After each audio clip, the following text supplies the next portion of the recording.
Setiap malam Alia Ramadhani datang bekerja dengan sepatu kets yang sama, lusuh dan hampir rusak total. Tidak ada yang benar-benar memperhatikannya. Tidak ada yang benar-benar melihatnya.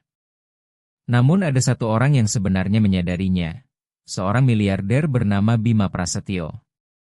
Hari demi hari, dalam diam, pria itu memperhatikan, dan suatu hari ia melakukan sesuatu yang tidak pernah dibayangkan siapapun. Sesuatu yang membuat Alia Ramadhani benar-benar kehilangan kata-kata. Malam itu Alia Ramadhani mendorong pintu servis Menara Prasetyo di kawasan Sudirman, Jakarta. Jam sudah menunjukkan pukul 10 malam, dan satpam di pintu masuk bahkan tidak mengangkat kepalanya ketika ia lewat. Sudah 5 bulan ia bekerja di gedung itu, dan tetap saja ia terasa seperti bayangan yang tidak terlihat. Baginya, itu justru lebih baik. Lebih sedikit pertanyaan, lebih sedikit tatapan kasihan, dan lebih sedikit orang yang menyadari sepatu rusaknya. Ia berjalan menyusuri koridor servis menuju ruang penyimpanan peralatan kebersihan. Sepatu ketsnya mengeluarkan suara aneh setiap kali menapak lantai. Sol kiri hampir terlepas sepenuhnya. Setiap langkah mengingatkannya pada semua yang telah ia kehilangan dan semua utang yang masih harus ia bayar. Tetapi sepatu itu adalah satu-satunya yang ia miliki, dan mungkin satu-satunya yang akan ia pakai selama beberapa bulan ke depan. Ruang kebersihan itu berbau pemutih dan deterjen. Alia Ramadhani mengenakan seragam biru petugas kebersihan yang disediakan perusahaan, mengikat rambutnya menjadi ekor kuda tinggi, lalu mulai mengisi troli kebersihannya dengan pel, cairan pembersih, dan kantong sampah. Rutinitas yang sama setiap malam. Ia selalu mulai dari lantai 15 dan turun perlahan sampai ke lobi. 6 jam kerja, 6 jam menjadi seseorang yang tidak dianggap. Ia naik lift servis dan pintunya terbuka di lantai 15. Alia Ramadhani keluar sambil mendorong troli. Kantor-kantor kosong, meja kerja rapi, layar komputer gelap. Di siang hari, orang-orang penting bekerja di sini. Orang dengan gelar universitas dan gaji besar yang bahkan tidak bisa ia bayangkan. Orang-orang yang melihatnya lewat tanpa benar-benar melihatnya. Ia mulai mengosongkan tempat sampah, kertas kusut, bungkus makanan, gelas kopi sekali pakai. Sampah sering mengungkap lebih banyak dari yang orang kira. Alia Ramadhani telah belajar membaca kehidupan orang lain dari apa yang mereka buang. Tagihan restoran mahal, struk belanja butik mewah di Menteng, catatan cinta yang dibuang, surat pengunduran diri yang ditulis tetapi tidak pernah dikirim. Semua orang punya rahasia. Semua orang menyembunyikan sesuatu. Ia membersihkan setiap meja dengan hati-hati, bukan karena dibayar lebih, tetapi karena Joko Ramadhani, ayahnya di Yogyakarta, pernah mengajarinya bahwa pekerjaan yang jujur adalah satu-satunya hal yang tidak bisa dirampas siapapun darimu. Walaupun ia hampir tidak memiliki apapun lagi dalam hidupnya, ia masih memiliki itu. Martabat untuk melakukan pekerjaannya dengan baik, bahkan jika pekerjaan itu dianggap tidak berarti oleh orang lain. 3 jam berlalu membersihkan lantai-lantai atas. Pukul 1 dini hari ia turun ke lantai utama tempat kantor para eksekutif berada. Segalanya terasa berbeda di sini. Lantai kayu yang dipoles mengilap menggantikan karpet, furnitur desainer berdiri elegan, dan lukisan modern menghiasi dinding. Uang terasa berbeda di lantai ini. Ia berjalan menuju kantor terbesar di ujung koridor. Sebuah plat emas di pintu bertuliskan Bima Prasetyo, Direktur Utama perusahaan. Alia Ramadhani sudah membersihkan ruangan itu ratusan kali, tetapi tidak pernah sekalipun melihat pemiliknya. Pria itu tidak bekerja dengan jadwal normal. Atau mungkin ia bekerja, tetapi Alia Ramadhani hanyalah bayangan yang tak terlihat dan ia tidak pernah memperhatikan siapa yang membersihkan lantainya. Alia Ramadhani membuka pintu dan masuk. Meja kerja besar dari kayu mahoni berdiri di tengah ruangan, jendela kaca tinggi memperlihatkan pemandangan malam Jakarta, dan rak buku penuh dengan buku-buku mahal yang mungkin harganya lebih tinggi daripada uang sewa kamar kosnya selama sebulan. Dunia yang sepenuhnya berbeda dari hidupnya. Ia mulai membersihkan sambil membayangkan seperti apa rasanya hidup tanpa memikirkan uang, tanpa sepatu rusak, tanpa utang yang terus menghantui setiap hari. Pukul 3 pagi ia selesai membersihkan lantai eksekutif. Masih ada 2 lantai lagi dan lobi sebelum ia selesai. Tubuhnya terasa sakit, kakinya terbakar di dalam sepatu rusaknya, tetapi ia tidak bisa berhenti. Ia membutuhkan pekerjaan ini. Ia membutuhkan setiap rupiah yang ia dapatkan. Ia turun ke lantai 3. Lebih banyak kantor kosong, lebih banyak sampah, lebih banyak kehidupan orang lain yang ia bersihkan tanpa pernah benar-benar menjadi bagian darinya. Pukul 5 pagi Alia Ramadhani akhirnya tiba di lobi Menara Prasetyo, bagian favoritnya karena itu berarti pekerjaannya hampir selesai. Ia mengepel lantai marmer dengan gerakan lebar dan ritmis. Gedung mulai perlahan bangun. Lampu otomatis menyala satu persatu. Tak lama lagi para karyawan pertama akan datang. Ia hampir selesai ketika mendengar pintu utama terbuka. Baru pukul 5:30, terlalu pagi bagi siapapun untuk datang bekerja. Alia Ramadhani mengangkat kepala dan melihat seorang pria tinggi dengan jas gelap memasuki gedung. Rambut hitamnya tersisir rapi, posturnya tegap memancarkan wibawa. Ia berjalan seperti seseorang yang memiliki tempat itu, karena mungkin memang begitu. Pria itu melewati Alia Ramadhani tanpa melihatnya. Secara otomatis ia menundukkan pandangan. Mode tak terlihat kembali aktif. Ia terus mengepel seolah dirinya tidak ada. Ia mendengar langkah pria itu menjauh menuju lift. Rutinitas berlanjut. Namun keesokan harinya hal yang sama terjadi lagi. Pria yang sama datang pukul 5:30 pagi. Ia melewati Alia Ramadhani ketika ia sedang membersihkan lobi. Kali ini Alia Ramadhani memperhatikan detail kecil. Pria itu membawa tas kerja kulit mahal, jam tangannya berkilau meskipun cahaya masih redup, dan jasnya jelas bukan jas biasa dari toko murah. Ini seseorang yang sangat penting. Ketika pria itu lewat untuk ketiga kalinya, Alia Ramadhani akhirnya tahu siapa dia. Bima Prasetyo, pemilik gedung sekaligus direktur utama perusahaan, orang yang kantornya ia bersihkan setiap malam.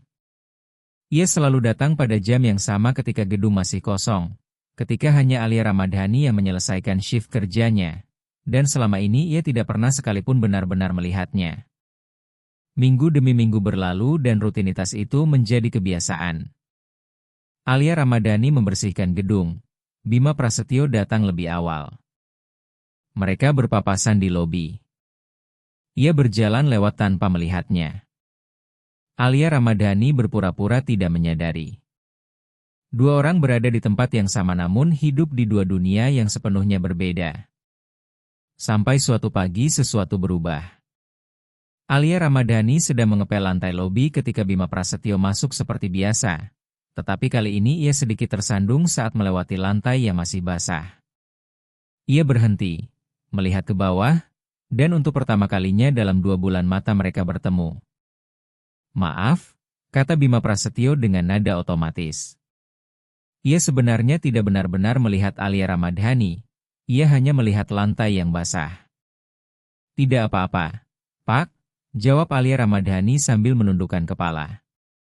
Bima Prasetyo mengangguk dan berjalan lagi menuju lift, tetapi tepat sebelum mencapai pintu lift ia berhenti. Ia berbalik, dan kali ini ia benar-benar menatapnya. Alia Ramadhani merasakan tatapan yang canggung dan menilai itu, tetapi ia pura-pura fokus pada pel di tangannya. Ia mendengar langkah pria itu kembali mendekat. Jantungnya tiba-tiba berdetak lebih cepat tanpa alasan jelas. "Permisi," kata Bima Prasetyo kini berdiri lebih dekat. Alia Ramadhani mengangkat kepalanya karena sopan santun dasar menuntutnya demikian. "Selamat pagi," jawabnya dengan suara netral. Bima Prasetyo menunjuk ke arah kakinya. "Sepatumu rusak." Itu bukan pertanyaan, melainkan pengamatan langsung tanpa basa-basi. Alia Ramadhani merasakan panas naik ke lehernya. "Saya tahu, Pak." Bima Prasetyo sedikit mengernyit. "Kenapa tidak membeli yang baru?" Pertanyaan itu terasa seperti tamparan, bukan karena niat jahat, tetapi karena ketidaktahuan yang tersirat. Jelas pria ini tidak mengerti bahwa bagi orang seperti dirinya membeli sepatu baru bukan keputusan sederhana. Saya belum mampu membelinya sekarang, jawab Alia Ramadhani dengan suara tetap tenang dan tegas. Bima Prasetyo menatapnya dalam diam, mempelajarinya dengan ekspresi yang sulit dibaca. Berapa harga sepasang sepatu? Tanya Bima Prasetyo. Alia Ramadhani berkedip sebentar lalu menjawab pelan. Tergantung, Pak. Sepatu yang cukup layak mungkin sekitar Rp400.000. Tanpa berkata apa-apa lagi Bima Prasetyo mengeluarkan dompetnya. Alia Ramadhani langsung merasakan rasa tidak nyaman memenuhi dadanya. Tidak perlu.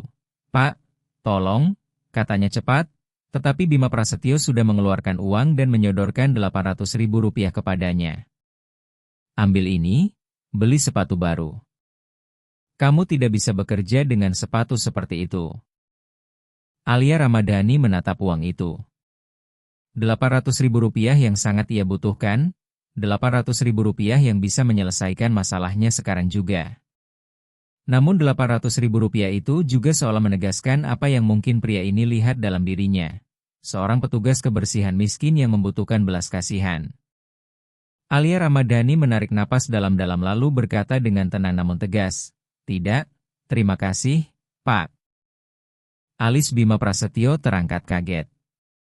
Kenapa tidak? Kamu jelas membutuhkan sepatu. Saya memang membutuhkannya, jawab Alia Ramadhani, merasakan sesuatu menyala di dalam dadanya, tetapi bukan dengan cara seperti ini. Bima Prasetyo menatapnya bingung. Saya tidak mengerti. Alia Ramadhani menggenggam gagang pel di tangannya lebih erat. Dengan segala hormat, Pak, Bapak tidak mengenal saya. Bapak tidak tahu kenapa saya memakai sepatu ini, dan Bapak tidak tahu apa artinya bagi saya. Memberi uang seperti ini seolah-olah saya butuh belas kasihan bukanlah bantuan. Itu merendahkan. Keheningan terasa berat di antara mereka. Perlahan Bima Prasetyo memasukkan kembali uang itu ke dompetnya. Jelas terlihat di wajahnya bahwa ia jarang sekali diajak bicara seperti itu. Ada sedikit rasa tersinggung, tetapi juga rasa ingin tahu. Akhirnya ia berkata pelan, saya tidak bermaksud menyinggungmu. Saya hanya ingin membantu. Alia Ramadhani mengangguk sedikit. Saya tahu, Pak. Tapi saya tidak membutuhkan orang untuk menyelamatkan saya. Saya hanya perlu dibayar dengan gaji yang adil. Sisanya saya akan selesaikan sendiri. Bima Prasetyo mengangguk perlahan, saya mengerti. Maaf. Tanpa berkata apa-apa lagi ia berjalan menuju lift. Alia Ramadhani memandanginya pergi dengan kaki yang terasa gemetar. Ia baru saja menolak Rp800.000 yang sangat ia butuhkan. Ia baru saja berbicara seperti itu kepada pemilik gedung. Mungkin saja ia baru saja kehilangan pekerjaannya, tetapi ia tidak bisa menerimanya. Tidak dengan cara seperti itu. Tidak setelah berbulan-bulan membayar utang yang bukan miliknya. Tidak ketika setiap rupiah yang ia dapatkan berasal dari kerja kerasnya sendiri. Satu-satunya hal yang masih ia miliki hanyalah martabatnya. Sepatu rusak itu adalah pengingat sekaligus janji bagi dirinya sendiri, bahwa ia tidak akan pernah lagi menerima sesuatu yang datang dengan syarat tersembunyi, dan tidak akan pernah lagi percaya begitu saja kepada siapapun. Dengan tangan masih sedikit gemetar Alia Ramadhani menyelesaikan pekerjaannya membersihkan lobi, menyimpan peralatan, mengganti seragamnya, lalu keluar dari Menara Prasetyo dengan perasaan campur aduk, berharap itu bukan hari terakhirnya bekerja di sana karena ia masih sangat membutuhkan pekerjaan itu. Malam berikutnya ia datang kembali dengan perasaan siap diberhentikan kapan saja, tetapi tidak terjadi apa-apa. Satpam tetap membiarkannya masuk seperti biasa, ia bekerja seperti biasa, dan pagi berikutnya Bima Prasetyo datang pukul 5.30 seperti biasanya. Berjalan melewatinya tanpa mengatakan apapun bahkan tanpa melihatnya. Alia Ramadhani merasakan kelegaan yang aneh bercampur dengan sedikit kekecewaan yang tidak bisa ia jelaskan. Mungkin ia sebenarnya mengharapkan sesuatu, meskipun ia sendiri tidak tahu apa. Hari-hari berikutnya berjalan sama. Bima Prasetyo datang pagi, Alia Ramadhani membersihkan lobi. Mereka berpapasan tanpa bicara. Namun ada sesuatu yang berubah. Sekarang setiap kali pria itu lewat, Alia Ramadhani merasa ia meliriknya sekilas. Cepat, seolah-olah masih memikirkan percakapan mereka beberapa hari sebelumnya. Seminggu kemudian, ketika Alia Ramadhani sedang mengepel lantai lobi seperti biasa, Bima Prasetyo datang lagi, tetapi kali ini ia membawa 2 gelas kopi. Ia berhenti tepat di depan Alia Ramadhani lalu menyodorkan salah satunya kepadanya sambil berkata pelan, "Ini bukan uang." "Hanya kopi," kata Bima Prasetyo dengan tenang. Alia Ramadhani menatap gelas itu ragu-ragu. "Saya tidak tahu apakah sebaiknya saya menerimanya, Pak." Bima Prasetyo menggeleng pelan. "Tidak ada syarat apapun. Saya hanya berpikir mungkin kamu juga membutuhkan kafein di jam seperti ini sama seperti saya." Perlahan Alia Ramadhani menerima gelas kopi itu. "Terima kasih." Bima Prasetyo mengangguk. "Siapa namamu?" "Alia Ramadhani," jawabnya. "Dan Bapak adalah Pak Bima Prasetyo." Pria itu tersenyum tipis. "Panggil saja Bima Prasetyo. Tidak perlu terlalu formal." Alia Ramadhani menyesap kopinya. Rasanya sempurna, hangat, kuat, tepat seperti yang ia butuhkan setelah malam panjang bekerja. Bima Prasetyo tetap berdiri sejenak seolah tidak tahu harus berkata apa lagi. Akhirnya ia berbicara, "Saya masih memikirkan apa yang kamu katakan tentang sepatu itu." Alia Ramadhani menatapnya. "Dan kamu benar. Saya tidak mengenalmu. Saya tidak tahu ceritamu. Tadi saya terlalu cepat berasumsi bahwa uang bisa menyelesaikan masalahmu." Alia Ramadhani merasakan sesuatu di dadanya melunak. "Bukan kesombongan, Pak Bima Prasetyo. Hanya saja, itu adalah privilese ketika seseorang tidak tahu bahwa bagi sebagian dari kami sepatu rusak bisa menjadi pilihan yang disengaja." Bima Prasetyo mengerutkan kening. "Pilihan?" Alia Ramadhani mengangguk. "Sepatu ini mengingatkan saya bahwa saya pernah mempercayai orang yang salah. Bahwa saya ditinggalkan dengan utang yang bukan milik saya. Bahwa saya hampir kehilangan segalanya. Sepatu ini mengingatkan saya agar tidak pernah menjadi naif lagi." Bima Prasetyo memandangnya dalam diam. Ada sesuatu di matanya yang tidak bisa dijelaskan oleh Alia Ramadhani. Mungkin rasa hormat, mungkin juga pemahaman. Setelah beberapa detik ia bertanya, "Berapa utangmu?" Alia Ramadhani berkedip. "Maaf?" "Utangnya." "Berapa?" Alia Ramadhani menggenggam gelas kopi itu sedikit lebih erat. "Kenapa Bapak ingin tahu?" Bima Prasetyo menjawab tenang, "Jika kamu akan menolak bantuan saya, setidaknya saya ingin mengerti kenapa begitu penting bagimu untuk menyelesaikannya sendiri." Alia Ramadhani menarik napas lalu berkata jujur, "Sekitar 96 juta rupiah. Saya sudah membayar 64 juta rupiah. Masih tersisa 32 juta rupiah. Jika terus seperti ini, mungkin 8 bulan lagi akan selesai." Bima Prasetyo bersiul pelan. "Itu jumlah yang besar." Alia Ramadhani mengangguk. "Itulah sebabnya saya masih memakai sepatu rusak ini. Setiap rupiah yang saya dapatkan saya gunakan untuk membayar utang itu. Ketika semuanya lunas, barulah saya membeli sepatu baru. Tidak sebelumnya." Bima Prasetyo menatapnya lama. "Itu disiplin atau keras kepala?" Alia Ramadhani tersenyum tipis. "Mungkin keduanya." Bima Prasetyo ikut tersenyum. Mereka lalu terdiam sejenak, berbagi kopi di lobi yang masih kosong sementara langit pagi perlahan menerangi Jakarta di balik jendela besar. Sejak hari itu kopi pagi menjadi kebiasaan. Setiap pukul 5.30 Bima Prasetyo datang membawa 2 gelas kopi. Alia Ramadhani hampir selesai membersihkan lobi. Mereka duduk di bangku dekat jendela besar sambil berbicara sementara kota perlahan terbangun.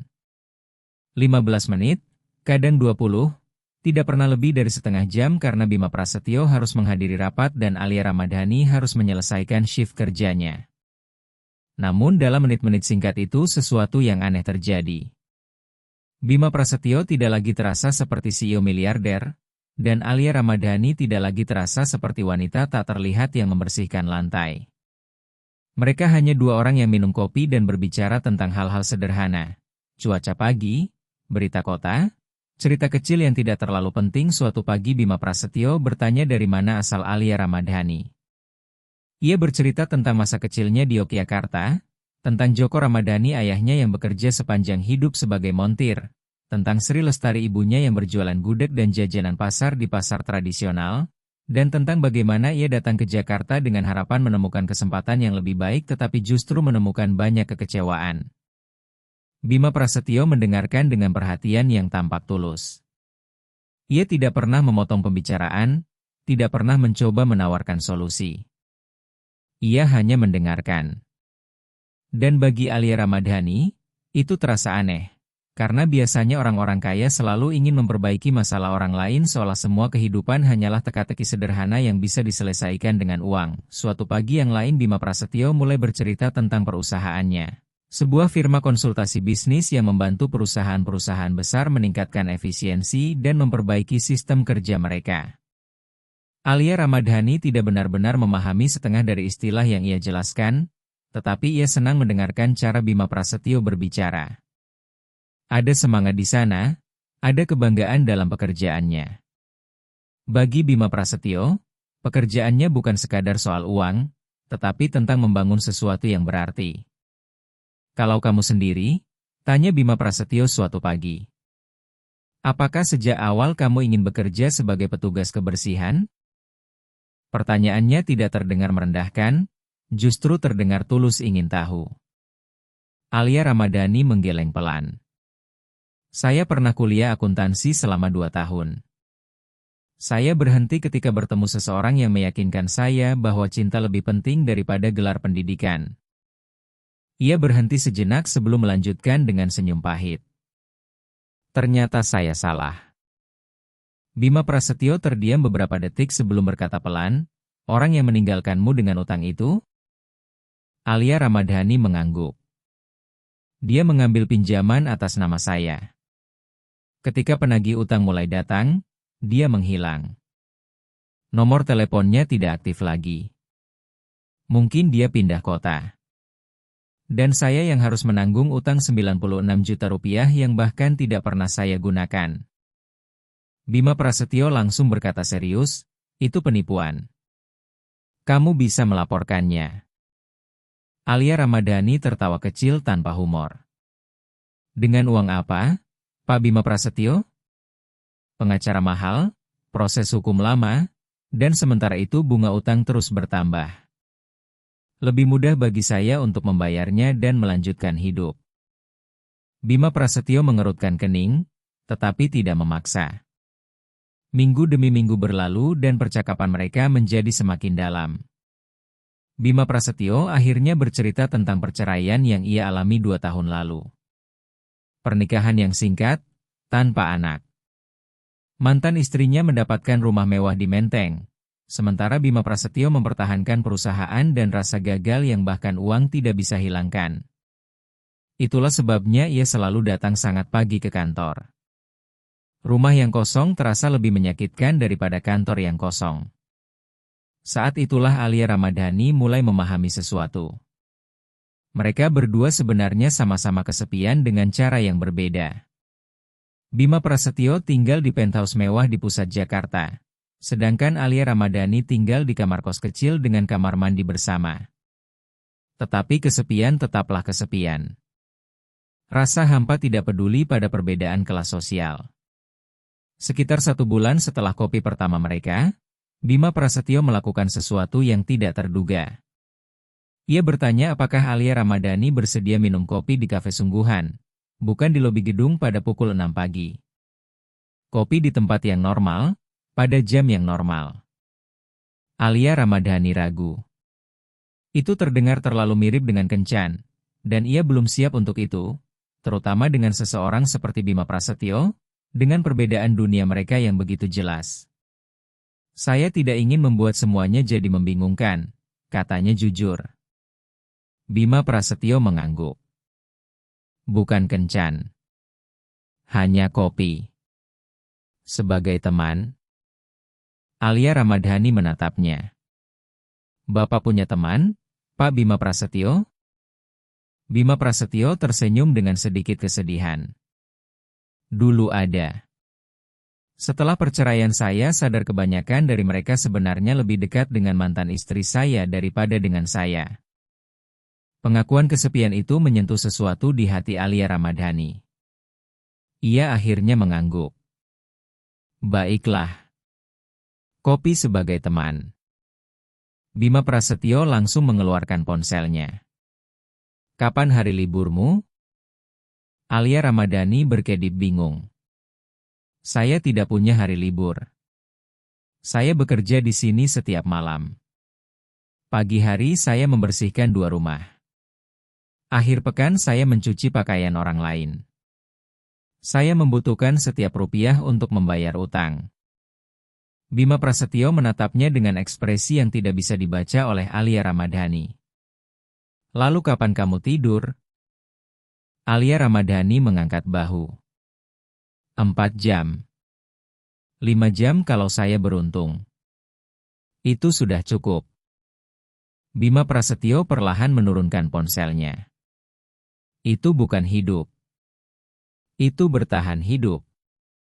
Alia Ramadhani menatapnya langsung. Itulah hidup saya, Pak Bima Prasetyo. Tidak semua orang bisa menikmati hari libur dan kopi santai di siang hari. Ia tidak mengatakan itu dengan nada pahit, hanya dengan kejujuran sederhana. Bima Prasetyo tampaknya memahami karena ia tidak memaksakan ide itu lagi, tetapi sesuatu berubah di wajahnya. Mungkin tekad, mungkin juga kekhawatiran. Keesokan paginya ketika Bima Prasetyo datang seperti biasa membawa 2 gelas kopi, kali ini ia juga membawa sesuatu yang lain, sebuah map dokumen. Ia meletakkannya di bangku di antara mereka. Alia Ramadhani menatapnya bingung. Apa ini? Bima Prasetyo menyesap kopinya sebelum menjawab dengan tenang. Saya sudah berbicara dengan bagian HRD. Di perusahaan ada posisi kosong di divisi akuntansi. Posisi tingkat awal, jam kerja kantor dari pukul 9 pagi sampai sore, akhir pekan libur, dan gajinya sekitar Rp8.500.000 per bulan. Jantung Alia Ramadhani langsung berdetak lebih cepat. Ia membuka map itu dengan tangan sedikit gemetar. Di dalamnya ada deskripsi pekerjaan, persyaratan, tunjangan, semua terlihat resmi dan nyata. Semuanya tampak sangat menggoda. Perlahan ia menutup map itu kembali. Saya tidak bisa menerima ini. Bima Prasetyo mengerutkan dahi. Kenapa tidak? Alia Ramadhani menjawab jujur, karena bapak yang memberikannya kepada saya. Itu nepotisme. Bukan karena kemampuan saya. Bima Prasetyo langsung menggeleng. Saya tidak memberikan pekerjaan itu. Saya hanya memberitahumu bahwa ada lowongan nyata. Jika kamu ingin melamar, kamu harus mengikuti proses yang sama seperti pelamar lain, wawancara, tes, dan evaluasi dari HRD. Saya tidak akan ikut campur. Jika kamu diterima, itu karena kamu memang layak. Jika tidak, setidaknya kamu sudah mencoba. Alia Ramadhani menatap wajahnya dengan teliti, mencari tanda bahwa ada maksud tersembunyi. Ia tidak menemukan apa-apa selain kejujuran. Kenapa Bapak melakukan ini? Tanya Alia Ramadhani akhirnya. Bima Prasetyo menjawab tanpa ragu, karena kamu pernah belajar akuntansi. Karena kamu sedang menyia-nyiakan potensi besar hanya dengan membersihkan lantai, padahal kamu bisa menggunakan kemampuanmu. Dan karena kamu pantas mendapatkan kesempatan keluar dari siklus ini. Mata Alia Ramadhani terasa panas oleh air mata yang hampir jatuh, tetapi ia menahannya. Bima Prasetyo menambahkan dengan nada ringan, dan jika kamu tidak lolos prosesnya, tidak ada yang berubah. Kamu tetap bekerja di sini, dan saya tetap membeli kopi untukmu setiap pagi. Alia Ramadhani mengambil map itu lagi. Saya akan memikirkannya. Bima Prasetyo mengangguk. Ambil waktumu. Satu-satunya syarat untuk posisi itu hanya pengalaman dasar atau pendidikan di bidang akuntansi.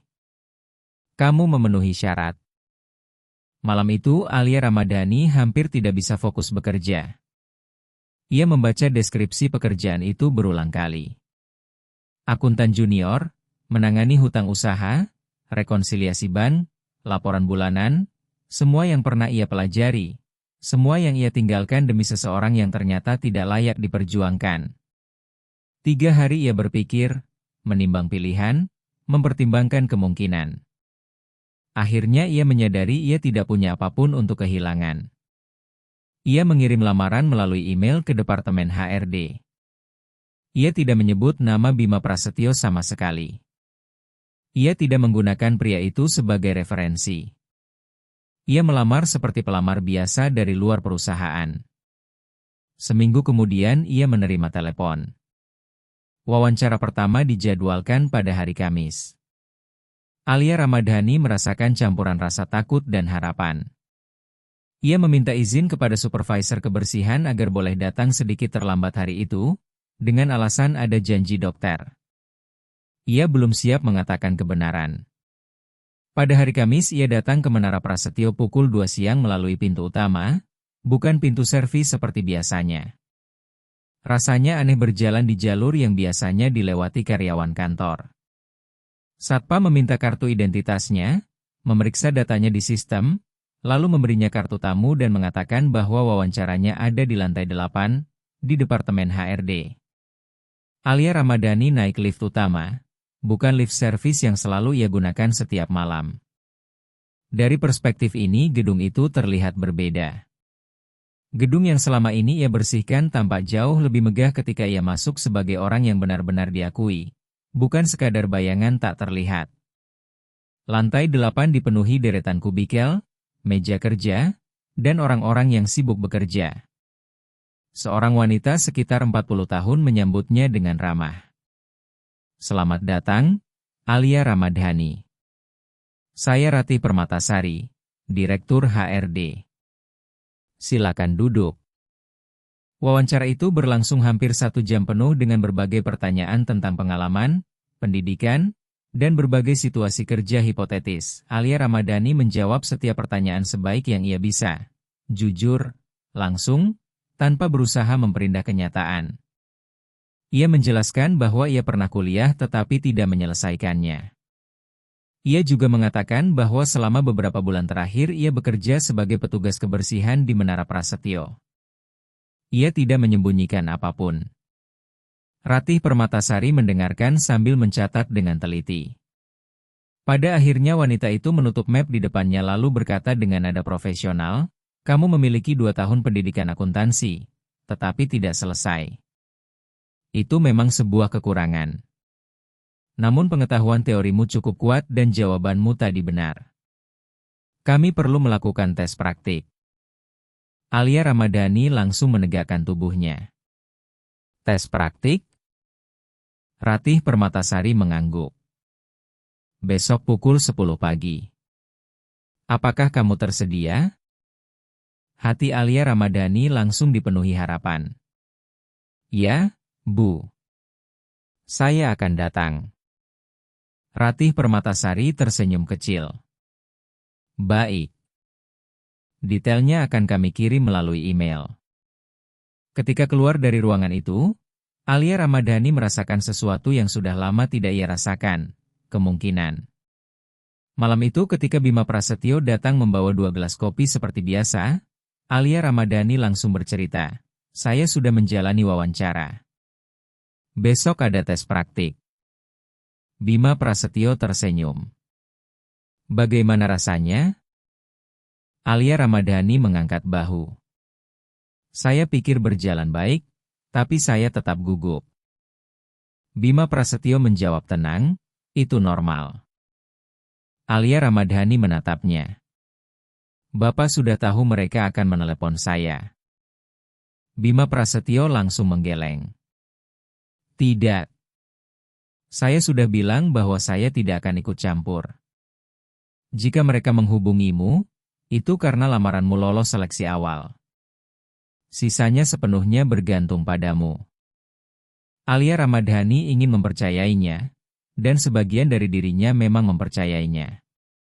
Bima Prasetyo tidak pernah berbohong kepadanya sejauh ini, jadi tidak ada alasan untuk memulai sekarang. Terima kasih, katanya pelan. Bima Prasetyo terlihat sedikit bingung. Untuk apa?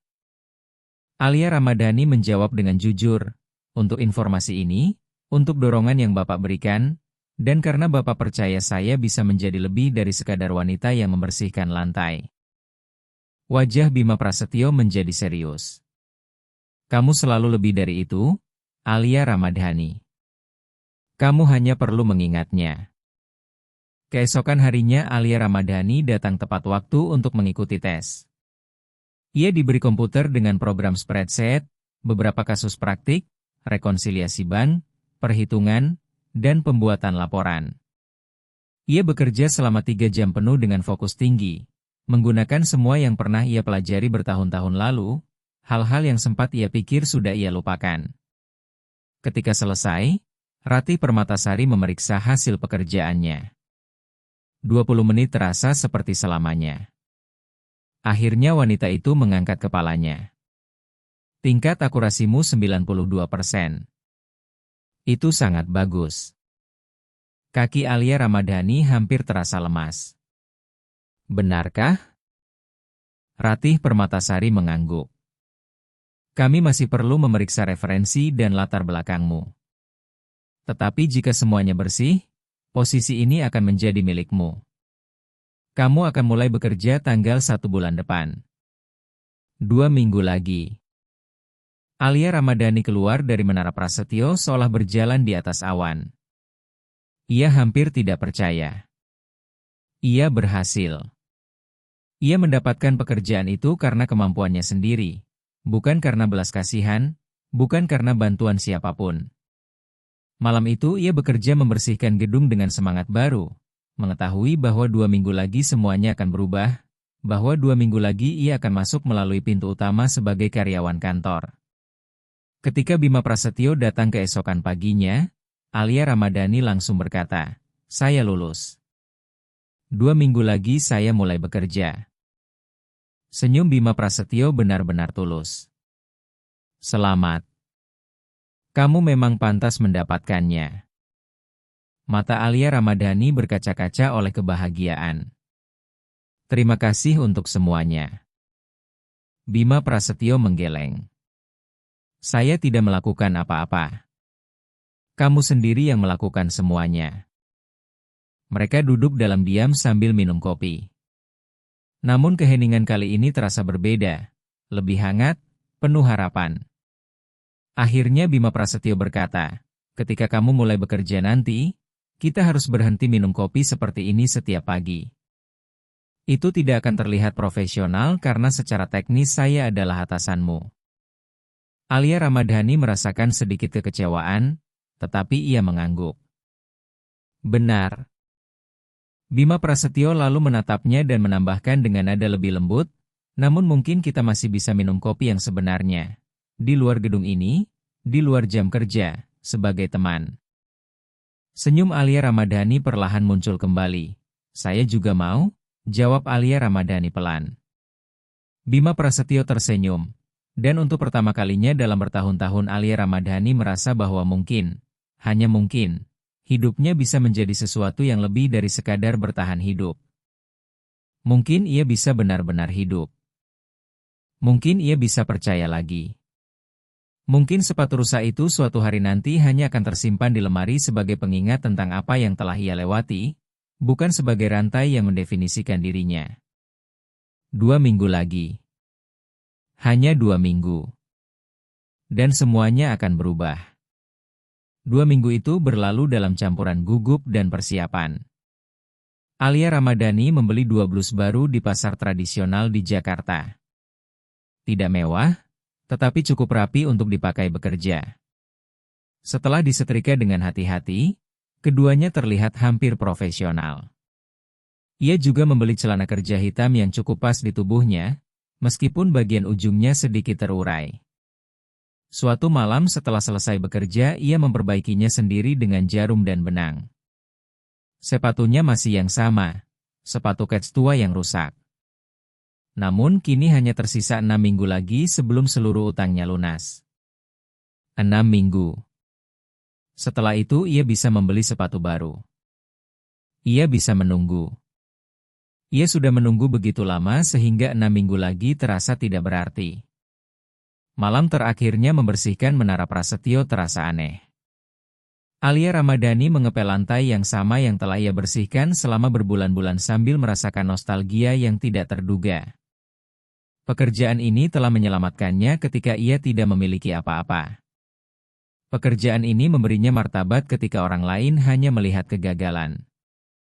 Sekarang ia akan meninggalkannya, tetapi bukan dengan kebencian, melainkan dengan rasa terima kasih. Pagi itu Bima Prasetyo tidak datang karena sedang melakukan perjalanan bisnis, seperti yang ia ceritakan beberapa hari sebelumnya. Alia Ramadhani menyelesaikan shift kerjanya sendirian, membereskan peralatannya, lalu berpamitan kepada satpam yang setelah 5 bulan akhirnya bertanya namanya. "Saya akan merindukan melihatmu di sini," kata Agus Setiawan dengan ramah. Alia Ramadhani tersenyum. "Saya masih akan datang ke sini, hanya saja lewat pintu yang berbeda." Hari Senin ia kembali ke Menara Prasetyo pukul 8.30 pagi melalui pintu utama, mengenakan blus barunya, celana kerja yang sudah ia perbaiki, dan sepatu lamanya yang kini terlihat jelas di bawah cahaya pagi. Agus Setiawan langsung mengenalinya. "Hei, kamu?" Alia Ramadhani tersenyum dan berkata cepat, "Ya, tapi sekarang saya bekerja di divisi akuntansi." Wajah Agus Setiawan langsung cerah. "Wah, bagus sekali, selamat." Ia memberikan kartu identitas karyawan tetap kepadanya. Alia Ramadhani menggantungkan kartu itu di lehernya dan untuk pertama kalinya merasa benar-benar resmi menjadi bagian dari gedung itu. Di lantai HRD, ia kembali bertemu Ratih Permatasari yang menyerahkan map berisi dokumen kontrak kerja, kebijakan perusahaan, tunjangan, dan jadwal kerja. Alia Ramadhani menandatangani semuanya dengan tangan sedikit gemetar. "Selamat datang secara resmi," kata Ratih Permatasari. "Mejamu ada di lantai 6, di divisi akuntansi. Dian Maharani adalah koordinator tim di sana. Dia akan membimbingmu." Alia Ramadhani naik ke lantai 6. Area akuntansi terdiri dari 8 meja kerja, dan 7 orang sudah sibuk di depan komputer masing-masing. Dengan sedikit gugup Alia Ramadhani mendekat dan berkata, "Selamat pagi. Saya mencari Dian Maharani." Seorang wanita sekitar 50 tahun mengangkat kepalanya dan tersenyum. "Saya Dian Maharani. Kamu pasti Alia Ramadhani. Selamat datang. Ayo, saya tunjukkan mejamu." Meja kerja itu berada di dekat jendela dengan komputer baru, telepon kantor, dan alat tulis yang sudah tersusun rapi. Semuanya siap digunakan. Dian Maharani kemudian memperkenalkan anggota tim kepadanya. Farhan Nugroho sebagai analis senior, Nadia Kusuma yang menangani piutang perusahaan, dan Raka Saputra yang bertanggung jawab atas rekonsiliasi bank. Semua orang menyambut Alia Ramadhani dengan sopan dan profesional. Tidak ada seorang pun yang bertanya dari mana Alia Ramadhani berasal, dan tidak ada seorang pun yang memperhatikan sepatu rusaknya yang tersembunyi di bawah meja. Hari-hari pertamanya terasa sangat melelahkan. Sistem komputer yang belum pernah ia gunakan, prosedur internal yang harus dipelajari, klien dengan nama perusahaan yang rumit dan laporan keuangan yang bahkan lebih rumit. Setiap malam Alia Ramadhani pulang ke kamar kosnya di Jakarta dengan kepala pusing karena terlalu banyak informasi baru, tetapi ia tidak pernah mengeluh. Baginya ini tetap 1000 kali lebih baik daripada mengepel lantai sepanjang malam. Dian Maharani ternyata adalah atasan yang baik, sabar, jelas dalam memberikan arahan, tegas tetapi adil. Ia menugaskan Alia Ramadhani menangani hutang usaha dari pemasok kecil. Tidak ada tugas yang terlalu kritis, hanya agar ia bisa memahami sistem perusahaan terlebih dahulu. Alia Ramadhani bekerja dengan sangat fokus, memeriksa setiap faktur, setiap pembayaran, setiap rekonsiliasi bank dengan teliti. Ia tidak boleh melakukan kesalahan. Pada minggu kedua Farhan Nugroho mendekati mejanya.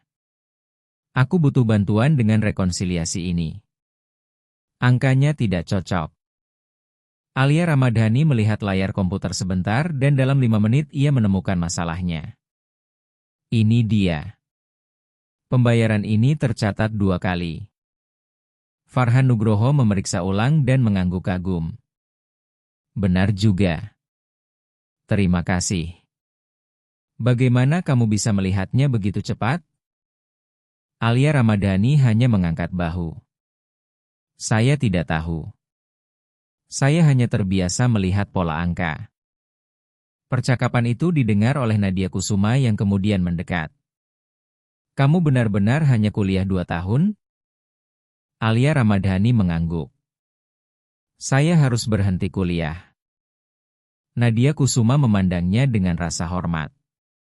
Kamu punya insting yang bagus. Itu bukan sesuatu yang bisa dipelajari hanya dari buku. Itu bakat alami.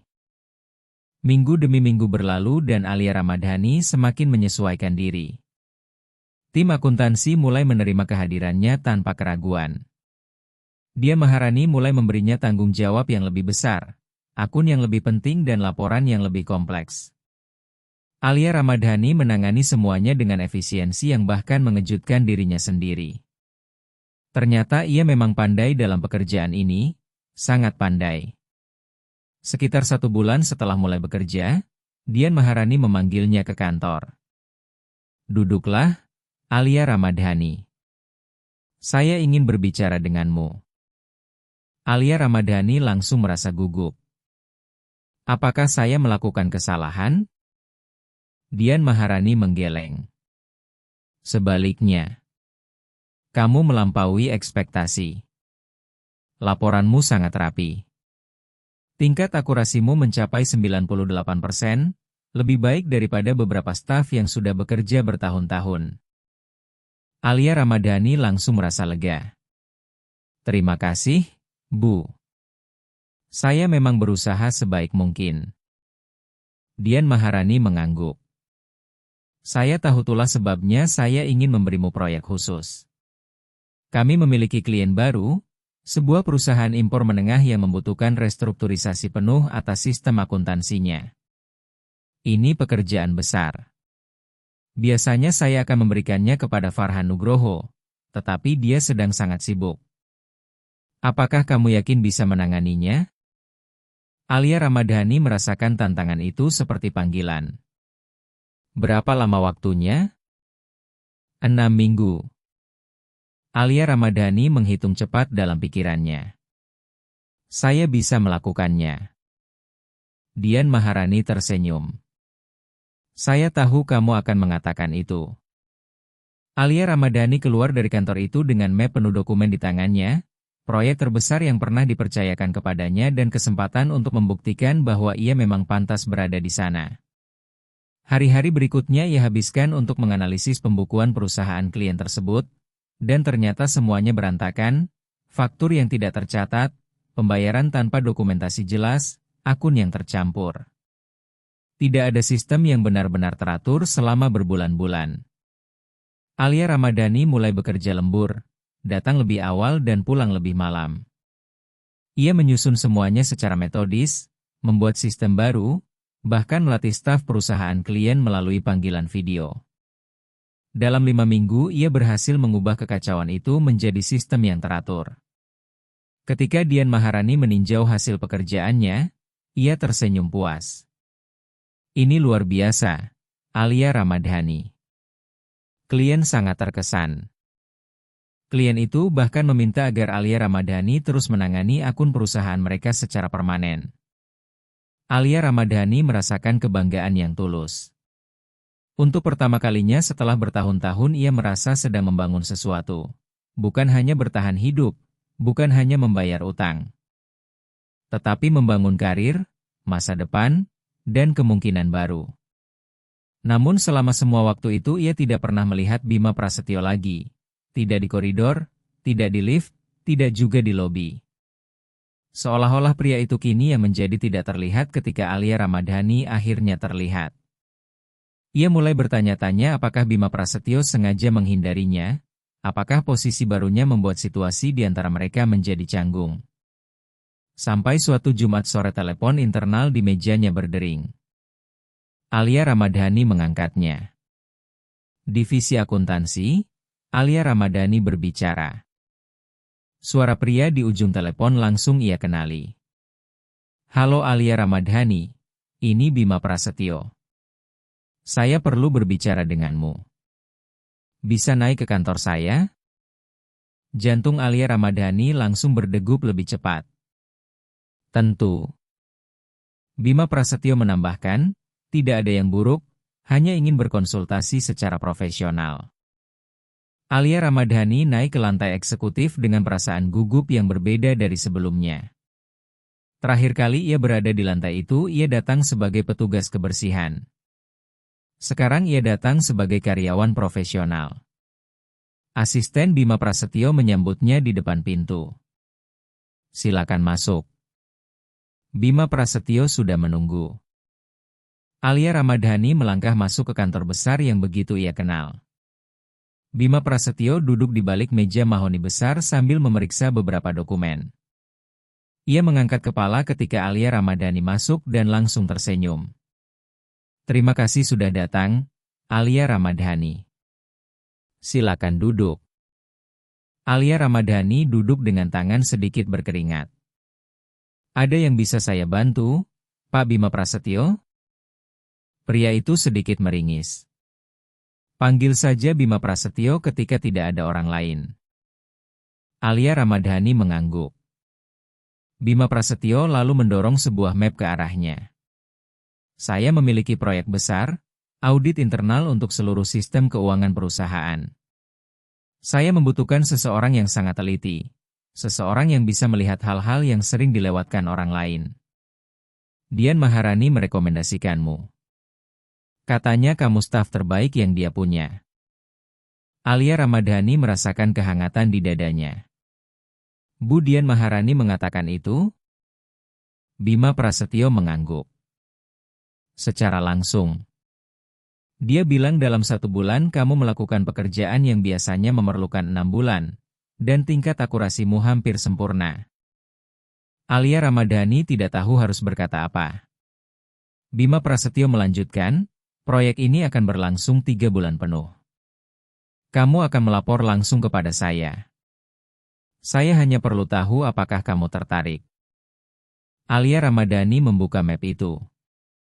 Di dalamnya tertulis rincian audit menyeluruh terhadap proses akuntansi perusahaan, identifikasi ketidakefisienan, analisis laporan, dan rekomendasi optimalisasi sistem. Proyek itu besar, menantang, dan persis seperti yang ia butuhkan. Saya tertarik, kata Alia Ramadhani akhirnya. Bima Prasetyo tersenyum. Bagus. Kamu mulai hari Senin. Alia Ramadhani mengangguk lalu berkata, saya punya 1 pertanyaan. Silakan. Apakah Bapak mempengaruhi keputusan Dian Maharani untuk merekomendasikan saya? Bima Prasetyo menatapnya dengan serius. Tidak. Bahkan saya tidak tahu dia akan menyebut namamu sampai dia datang dengan laporan tentang pekerjaanmu. Saya bersumpah, Alia Ramadhani, ini karena kemampuanmu, bukan karena hubungan pertemanan kita. Alia Ramadhani merasakan kelegaan. Baik. Saya hanya perlu memastikan. Bima Prasetyo mengangguk. Saya mengerti. Dan saya senang kamu bertanya. Itu berarti kamu tidak akan menerima sesuatu yang tidak kamu dapatkan dengan usaha sendiri. Alia Ramadhani tersenyum tipis. Benar. Mereka terdiam beberapa saat. Kemudian Bima Prasetyo berkata dengan nada lebih santai, bagaimana kabarmu akhir-akhir ini? Saya merindukan percakapan kita di pagi hari. Alia Ramadhani tersenyum. Saya juga. Tapi Anda benar, itu tidak akan terlihat profesional sekarang. Bima Prasetyo mengangguk.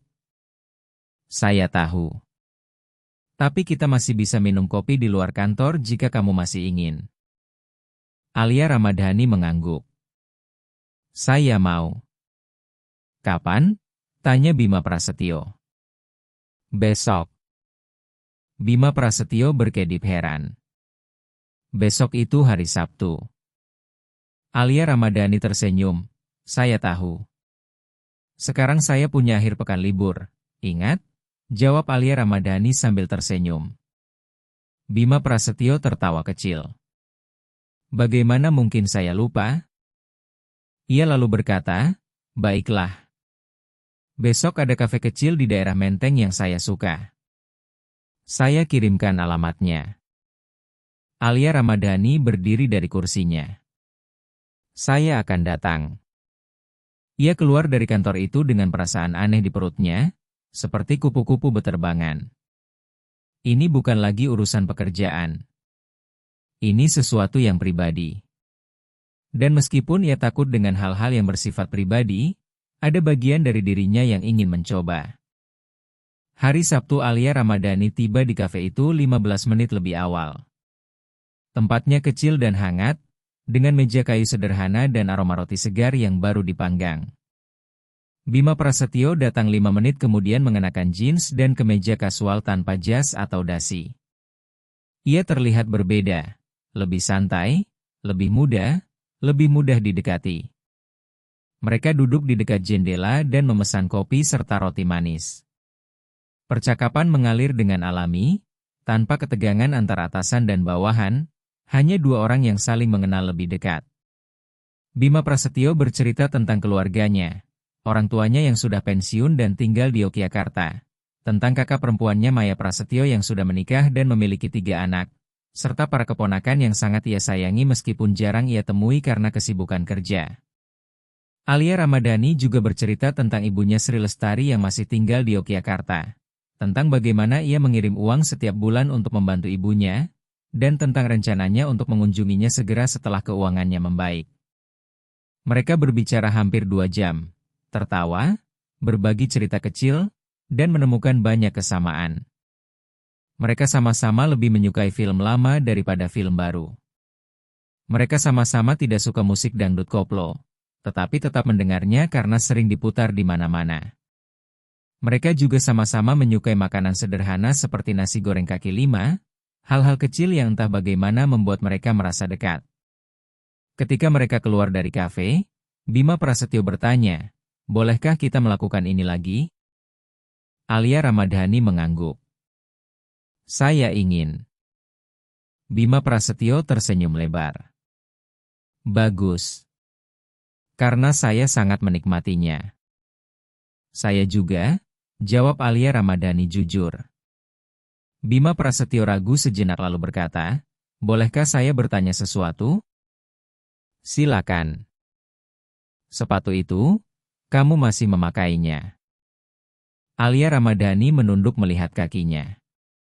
Ya. Bima Prasetyo sedikit mengernyit. Tapi sekarang kamu sudah memiliki gaji yang lebih baik. Kamu bisa membeli yang baru. Alia Ramadhani mengangguk pelan. Saya bisa. Tapi saya masih memiliki sisa utang sekitar 16 juta rupiah. 4 minggu lagi semuanya akan lunas. Ketika saya membayar cicilan terakhir, barulah saya membeli sepatu baru. Tidak sebelumnya. Itu penting bagi saya. Bima Prasetyo memandangnya dengan lembut. Saya mengerti. Dan saya menghormatinya. Alia Ramadhani merasakan sesuatu bergerak di dalam dadanya. Sesuatu yang terasa berbahaya. Sesuatu yang hampir menyerupai kepercayaan. Mereka berjalan bersama sampai ke stasiun MRT Jakarta tempat Alia Ramadhani biasa pulang. Bima Prasetyo menawarkan untuk mengantarnya pulang, tetapi Alia Ramadhani menggeleng. Belum. Beri waktu. Bima Prasetyo langsung memahami tanpa perlu penjelasan lebih jauh. Mereka berpisah dengan pelukan singkat. Sampai jumpa hari Senin, kata Bima Prasetyo. Di kantor, Alia Ramadhani tersenyum. Sebagai atasan dan karyawan, Bima Prasetyo tertawa kecil. Dan Sabtu depan sebagai dua orang biasa, Alia Ramadhani mengangguk. Sebagai dua orang biasa, ia naik kereta MRT Jakarta dengan perasaan yang sangat mirip dengan kebahagiaan. Ia sedang membangun kehidupan baru, pekerjaan yang ia cintai, atasan yang menghargainya, proyek besar yang menantang, dan mungkin, hanya mungkin, seseorang yang benar-benar melihatnya sebagai manusia setara, bukan sebagai pegawai, bukan sebagai seseorang yang perlu dikasihani.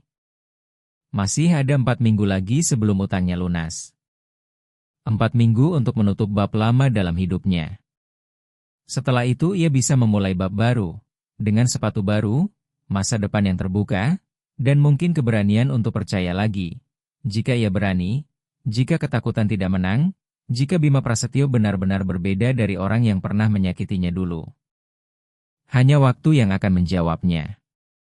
Pada hari Senin proyek audit internal perusahaan pun dimulai. Bima Prasetyo menugaskan Alia Ramadhani sebuah kantor sementara di lantai eksekutif. Ruangan kecil tetapi nyaman dengan meja kerja luas, komputer cepat, dan akses penuh ke seluruh sistem keuangan perusahaan.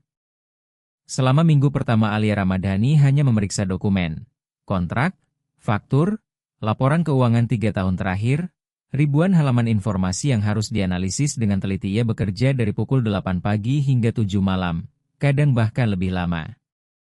Sesekali Bima Prasetyo lewat di depan pintunya dan bertanya singkat, "Bagaimana progresnya? Kamu butuh sesuatu?" Selalu dengan sikap profesional, selalu menghormati batas yang mereka sepakati. Di kantor mereka adalah atasan dan karyawan. Di luar kantor mereka adalah sesuatu yang lain. Sesuatu yang bahkan belum mereka beri nama. Hari Sabtu perlahan menjadi kebiasaan tetap. Kopi di kafe kecil di Menteng, percakapan panjang, tawa yang ringan. Bima Prasetyo bercerita tentang minggu kerjanya, rapat yang melelahkan, klien yang menuntut, tekanan untuk selalu terlihat kuat sebagai pemimpin perusahaan. Alia Ramadhani mendengarkan dan melihat sisi lain dari dirinya yang mungkin jarang diketahui orang lain. Lebih manusiawi, jujur, dan kadang terlihat lelah menanggung tanggung jawab besar. Alia Ramadhani juga menceritakan tentang proyek auditnya, pola-pola yang ia temukan dalam angka, kesalahan kecil dalam laporan, area yang perlu diperbaiki. Bima Prasetyo mendengarkan dengan ketertarikan besar. Suatu Sabtu ia berkata, "Kamu melihat sesuatu yang tidak dilihat orang lain. Seolah-olah angka-angka itu berbicara kepadamu." Alia Ramadhani tersenyum. "Memang begitu sejak saya kecil. Saya selalu melihat pola di dalam angka bahkan ketika orang lain hanya melihat kekacauan." Namun suatu sore di tengah minggu kerja, Alia Ramadhani menemukan sesuatu yang membuatnya khawatir. Ada selisih besar antara laporan keuangan dan transaksi sebenarnya pada salah satu akun utama perusahaan. Ada uang yang masuk tetapi tidak tercatat dengan benar, atau transaksi yang tercatat tetapi tidak sesuai dengan data bank. Ia memeriksa ulang 3 kali, berharap itu hanya kesalahannya. Tetapi bukan. Dengan perasaan tegang ia naik ke kantor Bima Prasetyo dan mengetuk pintu. "Masuk," kata suara dari dalam. Bima Prasetyo mengangkat kepala dari komputernya. "Alia Ramadhani? Ada apa? Kamu terlihat khawatir." Alia Ramadhani menutup pintu di belakangnya. "Saya menemukan sesuatu. Saya perlu menunjukkan ini kepada Anda." Wajah Bima Prasetyo langsung serius. "Tunjukkan." Alia Ramadhani membuka laptopnya dan memperlihatkan data di layar. "Akun ini. Deposit yang tercatat tidak sesuai dengan laporan akuntansi. Ada selisih hampir 160 juta rupiah dalam 6 bulan terakhir." Bima Prasetyo mengerutkan kening. "Mungkin kesalahan administrasi." Alia Ramadhani menggeleng. "Saya sudah memeriksanya berulang kali. Ini bukan kesalahan. Polanya konsisten. Seseorang memindahkan uang dan tidak mencatatnya dengan benar.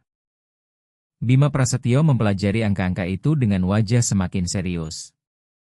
Kamu benar. Ini tidak normal. Siapa yang menangani akun ini? Alia Ramadhani melihat catatannya. Farhan Nugroho, analis senior di tim akuntansi. Bima Prasetyo terdiam sejenak. Farhan Nugroho sudah bekerja di sini 8 tahun. Dia orang yang dipercaya. Alia Ramadhani ragu sebelum berkata, saya tidak menuduh siapapun. Saya hanya menunjukkan apa yang saya temukan. Bima Prasetyo mengangguk. Saya tahu, dan saya menghargainya. Saya akan menyelidikinya. Sementara itu lanjutkan auditmu seperti biasa.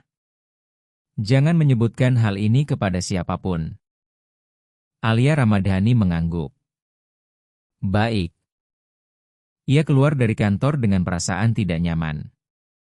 Ia tidak suka menemukan sesuatu seperti itu, tidak suka kemungkinan bahwa ia mungkin akan menyebabkan masalah besar bagi seseorang. Tetapi pekerjaannya memang menemukan ketidakwajaran, dan ini jelas sebuah ketidakwajaran. 2 hari kemudian Bima Prasetyo memanggilnya kembali ke kantornya. Tutup pintunya. Alia Ramadhani melakukannya. Wajah Bima Prasetyo terlihat lelah. Ia berkata pelan, kamu benar. Farhan Nugroho memang mengalihkan dana perusahaan. Tidak banyak, lanjut Bima Prasetyo dengan suara berat. Jumlahnya kecil-kecil. Dia pikir tidak ada yang akan menyadarinya. Ia berhenti sejenak sebelum menambahkan, saya sudah menghadapinya. Dia mengaku. Dia memilih mengundurkan diri sebelum saya memecatnya. Alia Ramadhani merasakan beban di dadanya. Saya minta maaf. Bima Prasetyo menggeleng pelan. Jangan. Kamu menyelamatkan perusahaan dari kerugian yang jauh lebih besar. Jika ini terus berlangsung, kita bisa kehilangan miliaran rupiah dalam beberapa tahun. Kamu melakukan hal yang benar.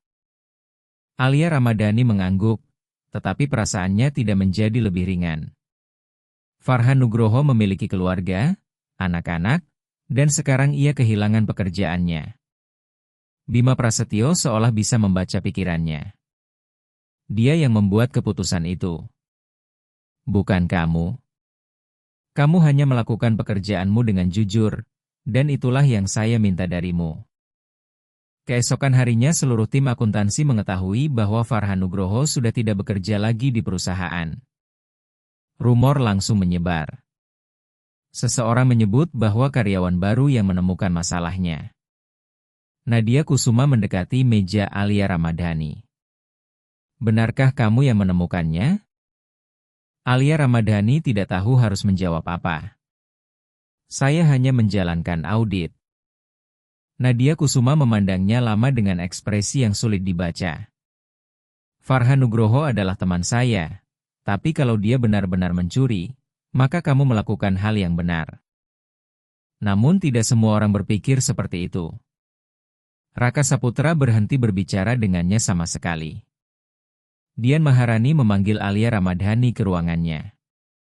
Alia Ramadhani, saya tahu kamu hanya menjalankan tugasmu, tetapi suasana tim sekarang tidak nyaman. Beberapa orang merasa kamu mengkhianati mereka. Alia Ramadhani merasakan kemarahan kecil muncul. Saya tidak melakukan kesalahan apapun. Dian Maharani mengangguk. Saya tahu. Tapi begitulah dinamika kantor.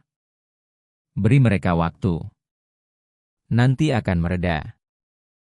Namun kenyataannya tidak mereda. Minggu-minggu berikutnya terasa tegang. Rekan-rekannya jarang berbicara dengannya, mereka tidak mengajaknya makan siang bersama. Balasan email menjadi dingin dan singkat. Alia Ramadhani kembali merasa terisolasi, perasaan yang sangat familiar baginya.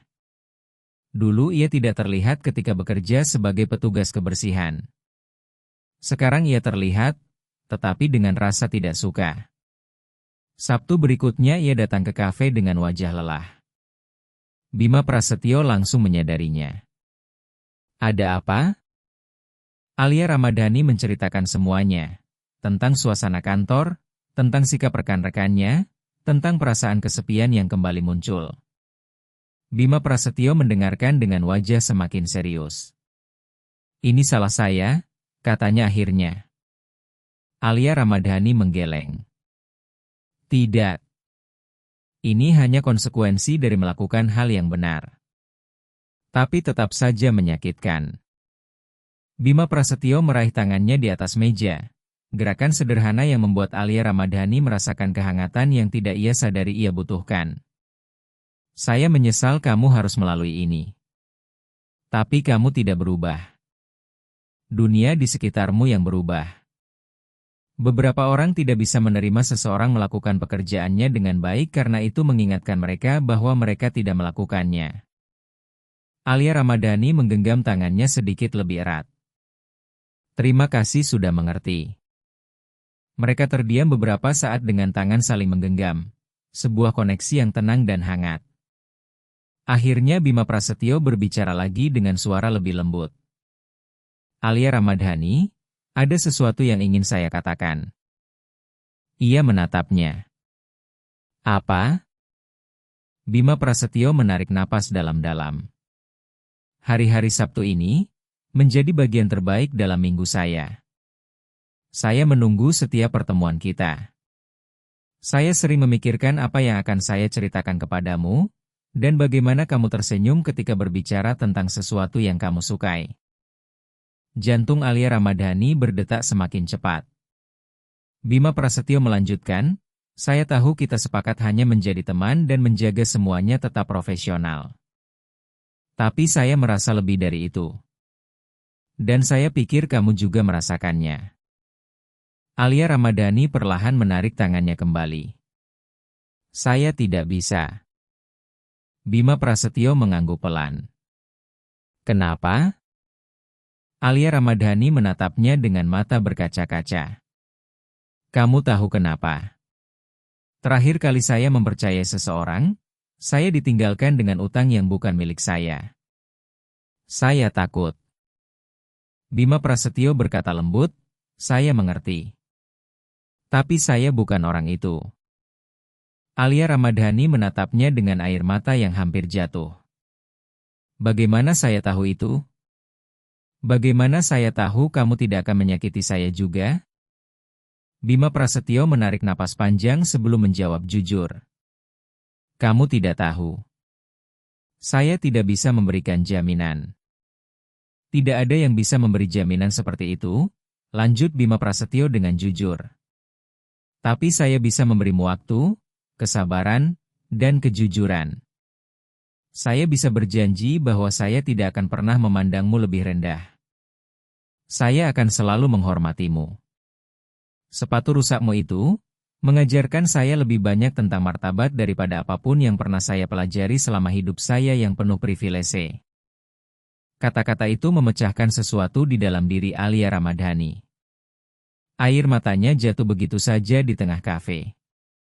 Bima Prasetyo hanya memberikan beberapa tisu tanpa berkata apa-apa, menunggu dengan sabar sampai ia tenang. Setelah napasnya kembali stabil, Alia Ramadhani berkata pelan, saya takut, Bima Prasetyo. Saya tahu, jawabnya lembut. Saya juga. Alia Ramadhani menatapnya. Kenapa saya? Bima Prasetyo menjawab jujur, karena saya tidak pernah merasakan sesuatu seperti ini sejak sebelum pernikahan saya. Mantan istri saya membuat saya merasa seolah saya tidak pernah cukup. Seolah uang adalah satu-satunya hal berharga dari diri saya. Tapi kamu melihat saya berbeda. Kamu membuat saya merasa cukup tanpa harus membuktikan apapun. Alia Ramadhani menghapus sisa air matanya. Saya tidak tahu apakah saya bisa melakukan ini. Bima Prasetyo mengangguk. Saya tidak meminta keputusan sekarang.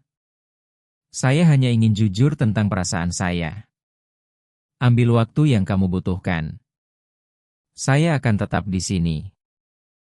Malam itu, Alia Ramadhani kembali ke kamar kos kecilnya di Jakarta dengan perasaan penuh kebingungan. Ia membuka kalendernya dan melihat tanggal. 2 minggu lagi utangnya akan lunas. 2 minggu untuk menutup bab lama hidupnya.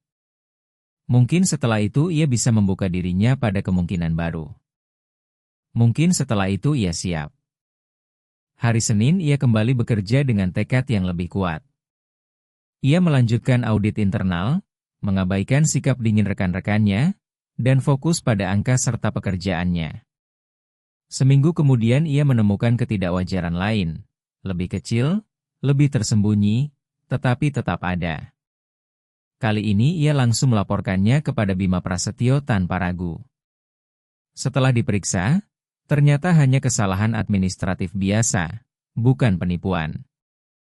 Namun hal itu membuktikan bahwa Alia Ramadhani benar-benar teliti dan profesional, persis seperti yang dibutuhkan dalam proyek audit itu.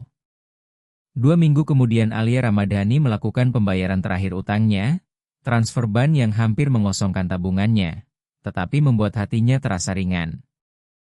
Total 96 juta rupiah telah ia lunasi. Utang yang sebenarnya bukan miliknya tetapi telah ia bayar dengan kerja keras dan disiplin. Untuk pertama kalinya dalam 2 tahun ia merasa benar-benar bebas. Sabtu berikutnya ia datang ke kafe dengan sebuah tas di tangannya. Bima Prasetyo langsung memperhatikannya. "Apa yang kamu bawa?" Alia Ramadhani tersenyum. "Buka saja." Bima Prasetyo membuka tas itu dan menemukan sebuah kotak sepatu. Ketika ia membukanya, terlihat sepasang sepatu baru, putih, sederhana, tetapi benar-benar baru. Alia Ramadhani melepas sepatu lamanya di bawah meja dan mengenakan sepatu baru itu. Sepatunya pas dengan sempurna. Bima Prasetyo tersenyum lebar. "Kamu sudah melunasi utangnya." Alia Ramadhani mengangguk. "Saya menyelesaikannya kemarin. Ini sepatu kebebasan saya." Bima Prasetyo menatapnya dengan lembut. "Bagaimana rasanya sekarang?" Alia Ramadhani berpikir sejenak sebelum menjawab, seperti memulai hidup dari awal. Seperti bisa percaya lagi.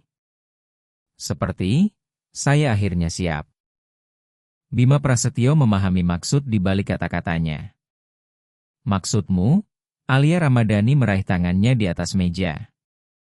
"Maksud saya ingin mencoba. Saya masih takut, tapi saya ingin berani. Saya pikir kamu memang berbeda. Dan mungkin saya juga pantas bahagia." Bima Prasetyo menggenggam tangannya erat.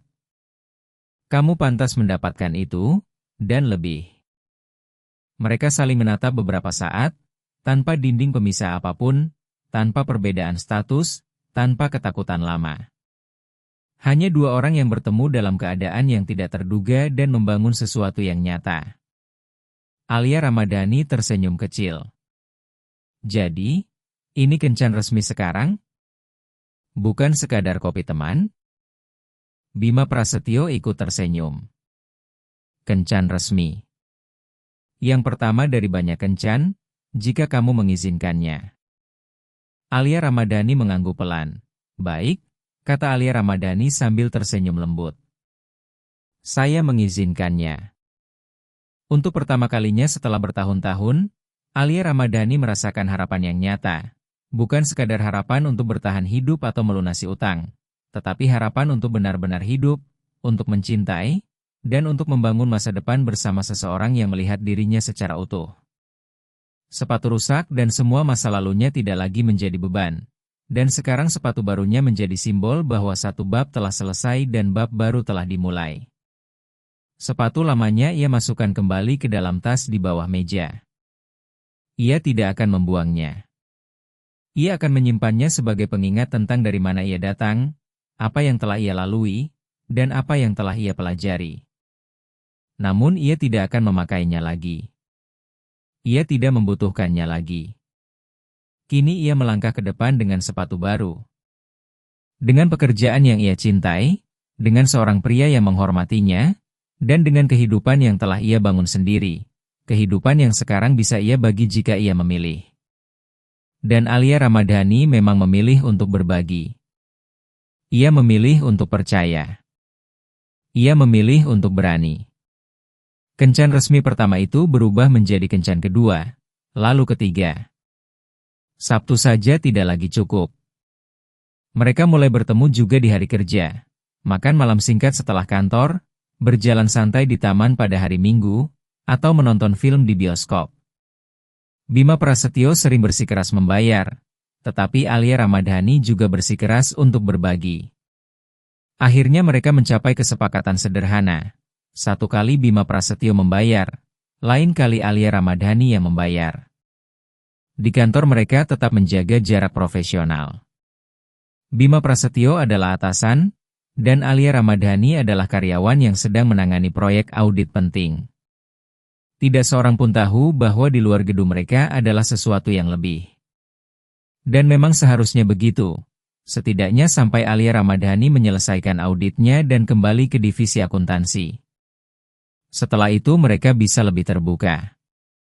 Proyek audit itu berjalan dengan sangat baik. Alia Ramadhani mendokumentasikan setiap temuan, setiap peluang perbaikan, setiap proses yang bisa dioptimalkan. Laporannya semakin tebal setiap minggu. Bima Prasetyo secara rutin meninjau perkembangan proyek tersebut. Selama pertemuan kerja itu ia selalu bersikap profesional, tetapi kadang-kadang tatapan mereka bertemu dan ada sesuatu di sana. Kehangatan, pemahaman, koneksi yang melampaui sekadar angka dan laporan. 2 bulan setelah audit dimulai, Alia Ramadhani hampir menyelesaikan semuanya. Suatu sore Nadia Kusuma dari tim akuntansi mengetuk pintu kantornya. "Boleh saya masuk?" Alia Ramadhani mengangkat kepala dengan sedikit terkejut. "Tentu." Nadia Kusuma masuk dan menutup pintu di belakangnya lalu duduk di depan meja. "Saya perlu meminta maaf." Alia Ramadhani berkedip. "Untuk apa?" Nadia Kusuma berkata dengan jujur, "Karena saya memperlakukanmu dengan dingin setelah kejadian Farhan Nugroho. Karena tim menjauhimu padahal kamu hanya melakukan pekerjaanmu. Itu tidak benar." Alia Ramadhani menggeleng pelan. "Sudah lewat." "Tidak apa-apa." Namun Nadia Kusuma tetap melanjutkan, "Saya tetap harus mengatakannya. Farhan Nugroho memang teman saya. Tapi apa yang dia lakukan salah. Kamu berani melaporkannya, sementara saya justru menilai kamu dengan tidak adil." Alia Ramadhani merasakan sesuatu di dadanya menjadi lebih ringan. "Terima kasih. Itu sangat berarti bagi saya." Nadia Kusuma tersenyum kecil. "Dian Maharani memarahi kami minggu lalu. Dia bilang kami bersikap tidak adil terhadapmu, bahwa pekerjaanmu luar biasa dan kami membiarkan perasaan pribadi merusak suasana kerja." Alia Ramadhani tampak terkejut. "Bu Dian Maharani berbicara dengan kalian?" Nadia Kusuma mengangguk. "Dan dia benar. Jadi saya datang untuk meminta maaf, dan juga mengundangmu makan siang bersama kami besok kalau kamu mau." Alia Ramadhani tersenyum tulus. "Saya sangat ingin." Nadia Kusuma berdiri dari kursinya. "Baik. Sampai besok." Ia keluar dari ruangan itu meninggalkan Alia Ramadhani dengan perasaan baru. Perasaan bahwa mungkin semuanya benar-benar bisa membaik. Mungkin ia tidak hanya akan memiliki pekerjaan yang ia cintai, tetapi juga rekan kerja yang bisa menjadi teman. Keesokan harinya Alia Ramadhani makan siang bersama tim akuntansi. Raka Saputra masih terlihat agak dingin, tetapi Nadia Kusuma dan beberapa rekan lain mulai bersikap ramah. Mereka berbicara tentang hal-hal biasa, rencana akhir pekan, serial televisi yang sedang populer, dan gosip kantor yang ringan. Untuk pertama kalinya sejak kejadian Farhan Nugroho, Alia Ramadhani merasa benar-benar diterima. Malam itu ia makan malam bersama Bima Prasetyo di sebuah restoran kecil yang jauh dari Menara Prasetyo. Ia menceritakan tentang permintaan maaf Nadia Kusuma dan bagaimana suasana kantor mulai membaik. Bima Prasetyo mendengarkan sambil tersenyum. Saya senang mendengarnya. Kamu pantas bekerja dengan tenang. Alia Ramadhani menyesap airnya. Bagaimana dengan harimu? Bima Prasetyo membuat ekspresi lelah. Rumit. Kami memiliki klien besar yang mempertimbangkan untuk mengakhiri kontrak. Mereka bilang layanan kami terlalu mahal dan sedang mencari alternatif yang lebih murah. Alia Ramadhani mengernyit. Tapi perusahaanmu memberikan hasil lebih baik daripada kompetitor. Bima Prasetyo mengangguk. Benar. Tapi ketika kondisi ekonomi sulit, banyak perusahaan memilih harga murah daripada kualitas. Alia Ramadhani berpikir sejenak lalu berkata, kamu bisa menawarkan paket berbeda. Layanan yang sama, tapi bertahap. Biaya awal lebih kecil dan sisanya dibayar setelah mereka melihat hasil. Bima Prasetyo menatapnya tertarik. Jelaskan. Alia Ramadhani sedikit condong ke depan. Sekarang kalian meminta pembayaran penuh di awal. Itu menakutkan bagi klien dengan anggaran terbatas. Kalau kamu membuat sistem pembayaran berdasarkan tahap pekerjaan atau hasil, mereka menanggung risiko lebih kecil di awal. Kamu membuktikan nilai layananmu secara bertahap. Semua pihak diuntungkan. Bima Prasetyo memikirkan ide itu beberapa detik. Itu sebenarnya bisa berhasil. Kenapa saya tidak memikirkannya sebelumnya? Alia Ramadhani tersenyum. Karena kamu terbiasa berpikir seperti pemimpin perusahaan besar. Kadang kamu butuh perspektif seseorang yang pernah hidup dengan anggaran terbatas. Bima Prasetyo meraih tangannya di atas meja. Inilah alasan saya menyukaimu. Bukan hanya karena penampilanmu atau karena kamu membuat saya merasa bahagia, tetapi karena cara kamu berpikir. Kamu melihat solusi ketika saya hanya melihat masalah. Alia Ramadhani merasakan pipinya hangat. Lalu Bima Prasetyo berkata pelan, saya ingin memperkenalkanmu kepada keluarga saya. Alia Ramadhani langsung merasa panik. Secepat itu, Bima Prasetyo segera menyadari reaksinya. Maaf. Mungkin terlalu cepat. Alia Ramadhani menarik napas dalam-dalam. Bukan karena saya tidak mau. Hanya saja, keluargamu mungkin sangat berbeda dengan keluarga saya. Bima Prasetyo mengangguk memahami. Saya tahu. Tapi itu tidak penting bagi saya. Alia Ramadhani memainkan garpunya dengan gugup. Bagaimana kalau mereka berpikir aneh? Anak mereka yang sukses berkencan dengan seseorang yang beberapa bulan lalu masih membersihkan lantai. Bima Prasetyo menggenggam tangannya lebih erat. Mereka akan melihat bahwa saya bersama seseorang yang luar biasa. Seseorang yang pekerja keras, jujur, dan cerdas. Itu yang penting. Alia Ramadhani ingin mempercayainya. Baiklah, kapan? Bima Prasetyo tersenyum. Akhir pekan depan. Makan malam di rumah orang tua saya di Yogyakarta. Kita berangkat Sabtu dan kembali Minggu. Alia Ramadhani merasa gugup, tetapi akhirnya mengangguk. Baik. Senyum Bima Prasetyo melebar. Serius? Alia Ramadhani tersenyum walau masih sedikit gemetar. Serius. Saya akan bertemu keluargamu. Ia lalu menambahkan pelan, tapi janjikan sesuatu. Bima Prasetyo mengangguk. Apa? Jika seseorang mengatakan sesuatu yang merendahkan tentang masa lalu saya, kamu akan membela saya. Wajah Bima Prasetyo langsung serius. Tidak akan ada yang mengatakan hal seperti itu. Saya membesarkan keluarga saya dengan lebih baik dari itu. Tapi jika seseorang melakukannya, kita akan langsung pergi. Alia Ramadhani merasa lega. Terima kasih. Bima Prasetyo tersenyum hangat. Kamu penting bagi saya, Alia Ramadhani. Saya ingin keluarga saya tahu itu. Jumat berikutnya mereka pulang lebih awal dari kantor. Bima Prasetyo menjemput Alia Ramadhani di kamar kosnya.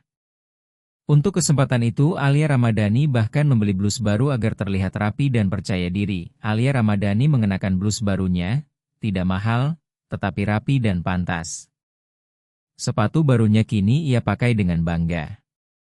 Ia membawa tas kecil berisi pakaian untuk menginap semalam.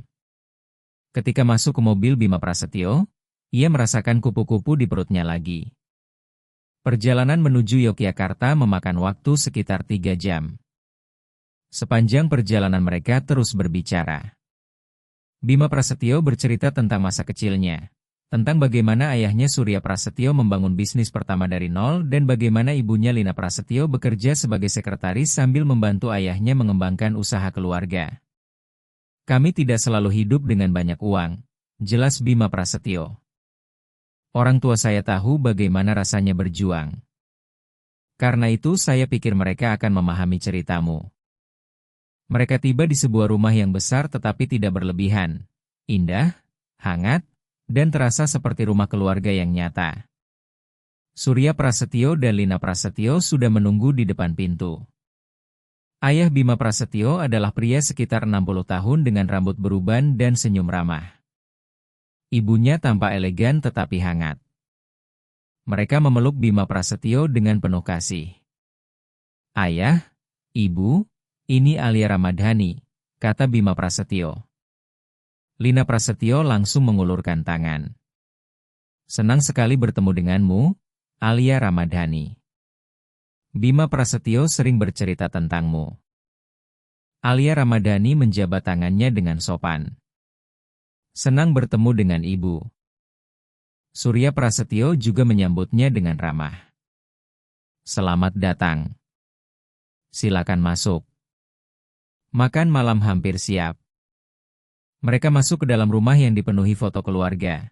Foto Bima Prasetyo kecil, foto kakaknya Maya Prasetyo di berbagai usia, dan banyak momen kehidupan keluarga yang sederhana namun hangat. Tidak ada kemewahan yang mencolok, hanya suasana keluarga yang nyata. Alia Ramadhani langsung merasa lebih nyaman. Saat makan malam, Lina Prasetyo mengajukan beberapa pertanyaan ringan. Kamu berasal dari mana? Apa yang kamu pelajari di universitas? Sekarang kamu bekerja di mana? Alia Ramadhani menjawab dengan jujur. Ia bercerita tentang masa kecilnya di Yogyakarta. Tentang kuliah akuntansi yang sempat ia jalani tetapi tidak selesai, dan tentang pekerjaannya sekarang di bidang akuntansi. Ia tidak berbohong tentang apapun, tetapi juga tidak menyebut bahwa dahulu ia bekerja membersihkan gedung. Bukan karena malu, hanya karena belum relevan untuk dibicarakan. Surya Prasetyo kemudian bertanya tentang audit yang sedang ia kerjakan. Saya dengar kamu menemukan beberapa ketidakwajaran penting dalam laporan perusahaan. Alia Ramadhani mengangguk. Ya, Pak. Itu situasi yang tidak nyaman, tetapi memang perlu dilakukan. Surya Prasetyo mengangguk dengan ekspresi menghargai. Itu membutuhkan karakter. Banyak orang melihat masalah tetapi memilih mengabaikannya demi kenyamanan. Kamu tidak. Itu menunjukkan banyak hal tentang dirimu. Alia Ramadhani merasakan penghargaan yang tulus dari kata-kata itu. Lina Prasetyo kemudian menambahkan dengan lembut, kamu bilang kamu pernah belajar akuntansi tetapi belum selesai. Apakah kamu ingin melanjutkan suatu hari nanti? Alia Ramadhani ragu sejenak. Saya ingin sekali. Tapi sekarang saya bekerja penuh waktu, jadi sulit membaginya. Lina Prasetyo tersenyum hangat. Bima Prasetyo bilang kamu sangat berbakat. Jika kamu ingin melanjutkan, saya yakin kamu akan menemukan cara. Percakapan mengalir dengan mudah sepanjang malam. Mereka berbicara tentang makanan, perjalanan, bahkan sedikit tentang politik. Orang tua Bima Prasetyo memperlakukan Alia Ramadhani dengan rasa hormat yang tulus. Tidak ada nada merendahkan, tidak ada pertanyaan yang menyinggung soal status atau uang. Hanya rasa ingin mengenal dirinya lebih jauh. Setelah makan malam, Maya Prasetyo datang bersama suaminya Arif Widodo dan 3 anak mereka. Rumah itu langsung dipenuhi suara tawa anak-anak yang berlarian. Maya Prasetyo memeluk Alia Ramadhani dengan hangat. Akhirnya kami bertemu dengan Alia Ramadhani yang terkenal itu. Bima Prasetyo tidak pernah berhenti bercerita tentangmu. Alia Ramadhani tersipu malu. Saya harap cerita yang baik. Maya Prasetyo tertawa. Sangat baik. Dia bilang kamu orang paling tulus yang pernah ia temui. Anak-anak kemudian menarik Bima Prasetyo untuk bermain bersama mereka. Alia Ramadhani memperhatikan bagaimana pria itu berubah, tertawa, berlari, dan menjadi paman yang penuh perhatian. Maya Prasetyo duduk di samping Alia Ramadhani sambil tersenyum. Kamu menyukainya, ya? Alia Ramadhani mengangguk pelan. Maya Prasetyo tersenyum lebih lebar. Bagus. Karena dia juga sangat menyukaimu. Itu terlihat jelas dari cara dia memandangmu. Malam itu Alia Ramadhani tidur di kamar tamu, sementara Bima Prasetyo tidur di kamar lamanya. Mereka tetap terpisah meskipun berada di rumah yang sama. Alia Ramadhani hampir tidak bisa tidur malam itu.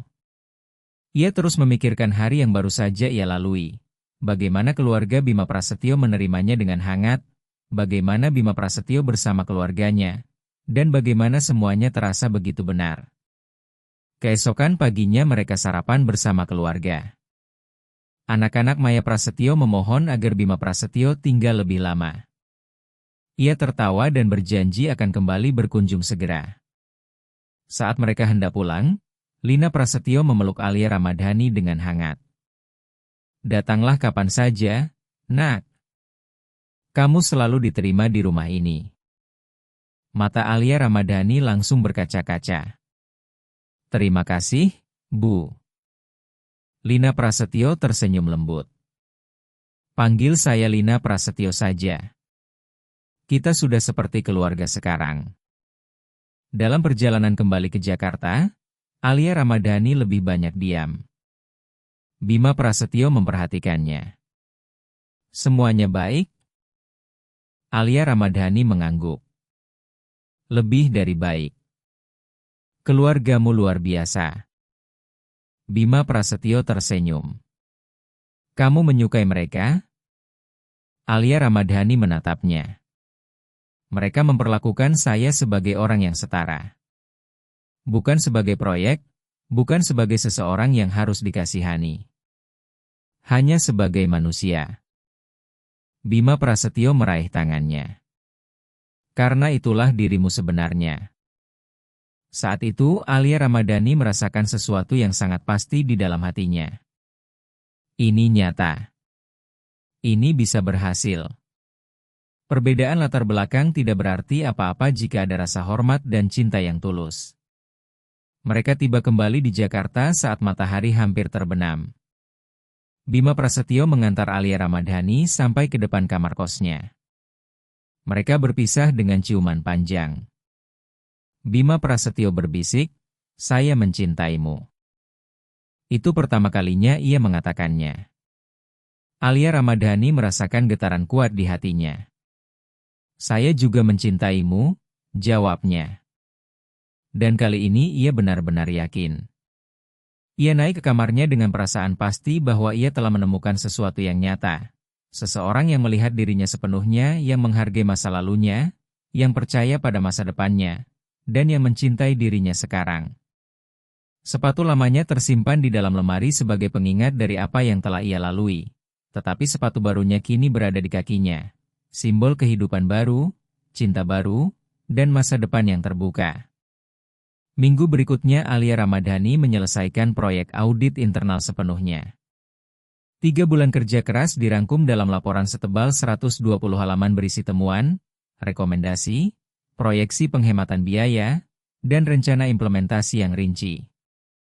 Ia membaca ulang laporan itu 5 kali sebelum menyerahkannya. Tidak boleh ada kesalahan. Ini adalah proyek terpenting dalam karirnya.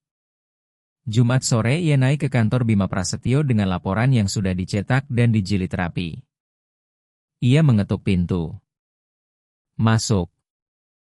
Bima Prasetyo mengangkat kepala dan tersenyum ketika melihatnya. Alia Ramadhani, silakan masuk. Alia Ramadhani meletakkan laporan itu di atas mejanya. Saya sudah selesai. Bima Prasetyo mengambil dokumen itu dengan hati-hati, hampir seperti memegang sesuatu yang sangat berharga. Saya perlu waktu untuk membaca semuanya dengan teliti, katanya. Tapi sebelum itu saya ingin mengatakan sesuatu. Alia Ramadhani menunggu. Bima Prasetyo melanjutkan, dalam 3 bulan ini kamu melakukan pekerjaan yang biasanya membutuhkan 6 bulan. Kamu menemukan masalah yang sudah tersembunyi selama bertahun-tahun. Dan solusi yang kamu usulkan bisa menghemat perusahaan ini miliaran rupiah. Itu pekerjaan yang luar biasa. Alia Ramadhani tersenyum bangga. Terima kasih. Bima Prasetyo kemudian berkata, saya ingin menawarkan posisi permanen kepadamu, bukan lagi di akuntansi dasar, tetapi sebagai analis keuangan senior yang akan melapor langsung kepada saya. Gajinya 16 juta rupiah per bulan. Alia Ramadhani terdiam. Jumlah itu hampir 2 kali lipat dari gajinya sekarang. Namun Bima Prasetyo menambahkan, ada satu syarat. Perut Alia Ramadhani langsung terasa tegang. Apa syaratnya? Bima Prasetyo menatapnya dengan serius. Jika kamu menerima posisi ini, kita harus membuat hubungan kita diketahui secara terbuka. Saya tidak bisa memiliki seseorang yang melapor langsung kepada saya sambil berpacaran secara diam-diam. Itu konflik kepentingan. Ia berhenti sejenak sebelum melanjutkan, jadi kamu punya 2 pilihan. Kamu menerima posisi ini, dan kita membuat hubungan kita terbuka di kantor. Atau kamu menolak posisi ini, kembali ke divisi akuntansi bersama Dian Maharani, dan kita tetap bersama tanpa perlu diketahui siapapun di kantor. Alia Ramadhani memikirkan kedua pilihan itu. Keduanya masuk akal. Keduanya sama-sama mungkin. Ia menatap Bima Prasetyo. Kalau menurutmu sendiri? Bima Prasetyo menarik napas dalam. Saya ingin kamu memilih yang membuatmu bahagia. Tapi jika kamu bertanya apa yang saya inginkan, saya ingin keduanya. Saya ingin kamu bekerja bersama saya karena kamu yang terbaik. Dan saya juga ingin dunia tahu bahwa saya bersamamu, karena saya bangga dengan apa yang kita miliki. Kata-kata itu membuat kehangatan memenuhi hati Alia Ramadhani. Ia tersenyum. Saya tidak perlu memikirkannya. Bima Prasetyo mengangkat alis. Tidak. Alia Ramadhani menggeleng. Saya menerima posisi itu. Dan saya juga setuju hubungan kita diketahui di kantor. Senyum Bima Prasetyo melebar. Serius? Alia Ramadhani mengangguk. Serius. Saya tidak ingin bersembunyi lagi. Saya tidak takut lagi. Bima Prasetyo berjalan mengitari meja kerjanya dan memeluknya erat. Alia Ramadhani membalas pelukan itu dengan perasaan damai yang luar biasa. Ini benar. Ini yang ia inginkan. Setelah mereka melepaskan pelukan, Bima Prasetyo bertanya, bagaimana kita akan mengumumkannya? Alia Ramadhani berpikir sebentar. Sederhana saja. Kamu memberitahu HRD bahwa kita memiliki hubungan pribadi. Mereka mendokumentasikannya. Tidak perlu pengumuman dramatis. Bima Prasetyo mengangguk. Baik. Ia langsung menghubungi Ratih Permatasari. 15 menit kemudian Ratih Permatasari datang ke kantor. Bima Prasetyo menjelaskan dengan jelas, saya dan Alia Ramadhani memiliki hubungan pribadi. Dia akan bekerja di bawah supervisi langsung saya. Kami ingin semuanya didokumentasikan secara resmi. Ratih Permatasari mencatat dengan profesional. Baik. Saya akan mencatatnya secara formal. Saya juga menyarankan agar penilaian kinerja Alia Ramadhani nantinya ditinjau oleh manajer lain agar tidak ada konflik kepentingan. Bima Prasetyo mengangguk. Setuju. Setelah Ratih Permatasari pergi, Bima Prasetyo menatap Alia Ramadhani dengan senyum puas. Sekarang semuanya resmi. Alia Ramadhani tersenyum. Resmi? Mereka saling mencium singkat, seolah menandai bab baru dalam hidup mereka. Bima Prasetyo lalu bertanya, "Kamu ada rencana malam ini?" Alia Ramadhani menggeleng. Tidak. Kenapa? Bima Prasetyo tersenyum. Karena saya ingin merayakan pekerjaan barumu, masa depan kita, semuanya. Malam itu mereka makan malam di restoran elegan di pusat Jakarta. Tempat yang dulu tidak pernah bisa dibayangkan oleh Alia Ramadhani untuk datangi, tetapi sekarang terasa seperti bagian dari hidup barunya. Mereka memesan makan malam, sedikit anggur, dan berbicara tentang banyak hal, rencana, mimpi, kemungkinan. Setelah beberapa saat Bima Prasetyo menggenggam tangannya di atas meja. Alia Ramadhani, saya ingin memberikan sesuatu. Alia Ramadhani merasakan jantungnya berdetak cepat. Bima Prasetyo mengeluarkan sebuah kotak kecil dari sakunya. Air mata langsung memenuhi mata Alia Ramadhani. Bima Prasetyo buru-buru berkata, "Ini bukan cincin. Saya tahu itu terlalu cepat. Tapi saya ingin memberimu sesuatu yang melambangkan apa arti kamu bagi saya." Ia membuka kotak itu. Di dalamnya ada kalung tipis dengan liontin kecil berbentuk sepatu. Alia Ramadhani tertawa kecil di antara air matanya. Sepatu? Bima Prasetyo tersenyum lembut. Untuk mengingatkanmu bahwa sepatu rusa itu membawamu sampai ke sini. Bahwa martabat dalam perjuangan itu indah. Agar kamu tidak pernah melupakan dari mana kamu berasal. Tapi juga untuk mengingatkan bahwa kamu berhak berjalan ke depan dengan sepatu baru, dengan kehidupan baru, bersama saya, jika kamu mengizinkannya. Alia Ramadhani tidak mampu berkata apa-apa. Ia hanya mengangguk sambil menangis. Bima Prasetyo berdiri, berjalan mengelilingi meja, lalu memakaikan kalung itu di lehernya. Liontin kecil itu jatuh sempurna di atas dadanya. Saya mencintaimu, Alia Ramadhani. Lebih dari yang pernah saya bayangkan. Alia Ramadhani memeluknya erat.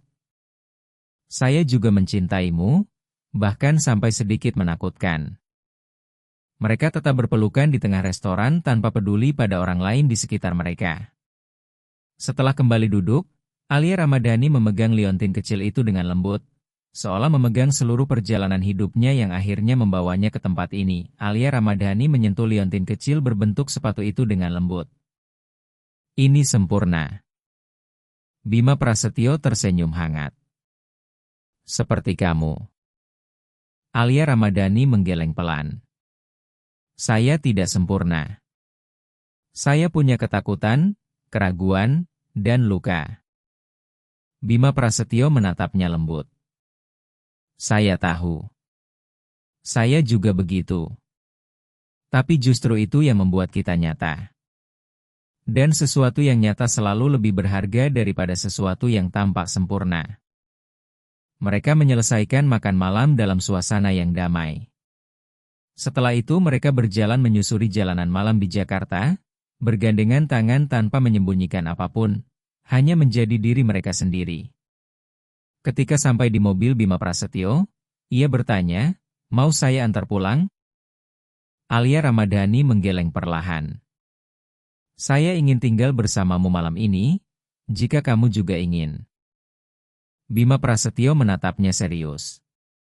"Kamu yakin?" Alia Ramadhani mengangguk mantap. Sangat yakin. Mereka pergi ke apartemen Bima Prasetyo, tempat yang elegan dan luas di lantai 20 dengan pemandangan kota Jakarta yang indah. Saat Alia Ramadhani melangkah masuk, ia merasa seperti melewati ambang baru, bukan hanya secara fisik, tetapi secara emosional. Ia mempercayakan dirinya sepenuhnya tanpa rasa takut. Malam itu terasa sempurna bukan karena segala sesuatu berjalan tanpa celah, tetapi karena kejujuran yang mereka bagi. Dua orang yang saling terhubung tanpa topeng, tanpa kepura-puraan, hanya cinta yang nyata. Keesokan paginya mereka terbangun dalam pelukan satu sama lain. Alia Ramadhani memandang Bima Prasetyo yang masih tertidur. Wajahnya tenang, tidak seperti CEO perusahaan besar, hanya seorang pria yang ia cintai. Bima Prasetyo membuka matanya dan melihat Alia Ramadhani menatapnya. "Selamat pagi," gumamnya. "Selamat pagi," jawab Alia Ramadhani sambil tersenyum.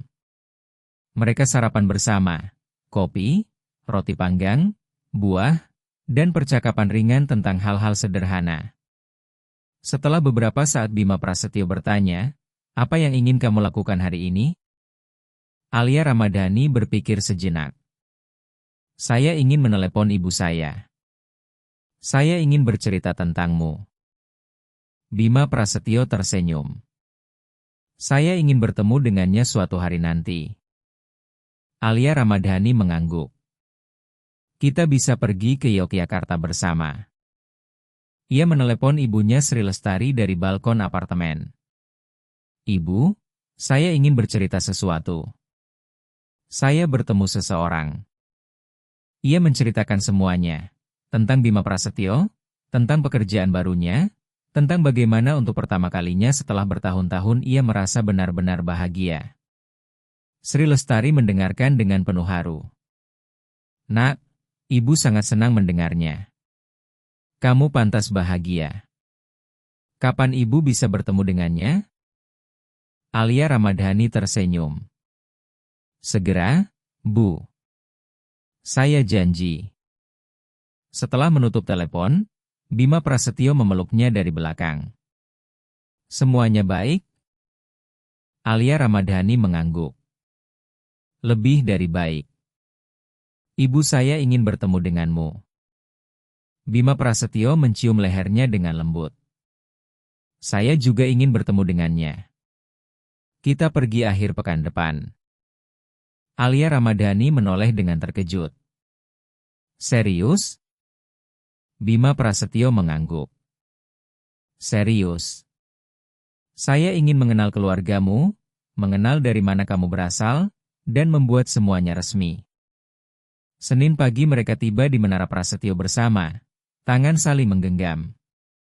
Beberapa karyawan terlihat terkejut, beberapa lainnya tersenyum.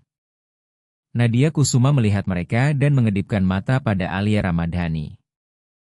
Dian Maharani juga mendekat.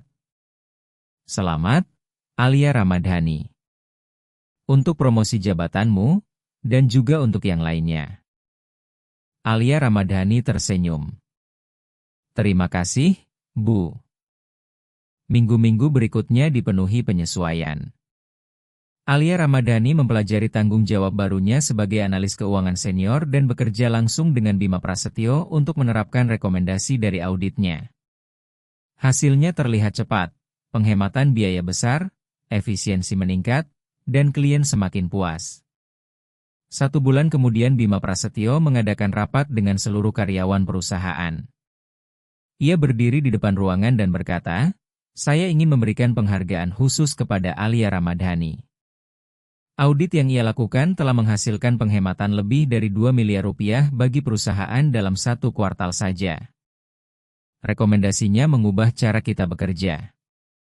Ia mewakili nilai terbaik dari perusahaan ini, kerja keras, integritas, dan keunggulan." Semua orang bertepuk tangan. Alia Ramadhani merasakan air mata di matanya. Bukan air mata malu, bukan karena kasihan, tetapi air mata kebanggaan yang tulus. Setelah rapat selesai, beberapa rekan kerja datang mengucapkan selamat. Nadia Kusuma memeluknya hangat. "Kamu berhasil." Alia Ramadhani tersenyum. "Kita berhasil. Karena kalian akhirnya menerima saya sebagai bagian dari tim." Malam itu Alia Ramadhani makan malam di apartemen Bima Prasetyo. Mereka memasak bersama di dapur, tertawa, dan berbicara tentang masa depan. Setelah beberapa saat Bima Prasetyo berkata pelan, "Saya sudah memikirkan sesuatu." Alia Ramadhani menatapnya. "Tentang apa?" Bima Prasetyo menggenggam tangannya. "Tentang kita. Tentang masa depan kita." Alia Ramadhani merasakan kupu-kupu di dadanya lagi. Bima Prasetyo melanjutkan dengan serius, "Saya ingin kita tinggal bersama. Tidak sekarang jika kamu belum siap, tapi suatu saat nanti. Saya ingin bangun setiap pagi bersamamu. Saya ingin membangun kehidupan bersama." Alia Ramadhani merasakan keyakinan yang dalam di hatinya. "Saya juga menginginkannya." Bima Prasetyo tersenyum lebar. "Kalau begitu kita akan melakukannya. Kita cari tempat baru, bukan apartemen saya. Tempat yang benar-benar milik kita." Alia Ramadhani mengangguk pelan. "Tempat kita." Mereka berciuman lembut, seolah menyegel janji itu. Janji tentang masa depan bersama, kehidupan yang dibangun dari rasa saling menghormati dan saling mengagumi. Malam itu sebelum tidur Alia Ramadhani melihat sepatu barunya yang diletakkan rapi di dekat pintu apartemen. Sepatu itu bersih dan terawat, simbol perjalanan panjang yang telah ia lalui. Sepatu lamanya tersimpan di lemari di kamar kosnya, bukan lagi sebagai beban, tetapi sebagai pengingat tentang perjuangan, tentang martabat, tentang bagaimana ia tidak pernah menyerah. Sekarang ia berjalan ke depan dengan sepatu baru, dengan cinta yang tulus, pekerjaan yang ia cintai, dan masa depan yang cerah. Ia telah melewati utang, melewati ketakutan, melewati luka masa lalu. Dan di akhir semua itu ia menemukan sesuatu yang lebih dari sekadar bertahan hidup. Ia menemukan arti hidup, mencintai dan dicintai, membangun dan berkembang, bermimpi dan mewujudkannya. Sepatu rusak mengajarkannya bahwa martabat tidak ditentukan oleh apa yang kita miliki, tetapi oleh bagaimana kita berjuang. Sepatu baru mengingatkannya bahwa setelah perjuangan, kita pantas menerima hal-hal baik yang datang. Dan Bima Prasetyo mengajarkannya bahwa cinta sejati tidak melihat status sosial. Cinta melihat jiwa, melihat nilai, melihat siapa diri seseorang yang sebenarnya. Alia Ramadhani menutup matanya dengan perasaan damai yang belum pernah ia rasakan sebelumnya. Ia tahu ini bukan akhir dari perjalanan, tetapi awal dari kehidupan baru, kehidupan dengan cinta yang nyata dan masa depan tanpa batas. Dan itu terasa sangat indah.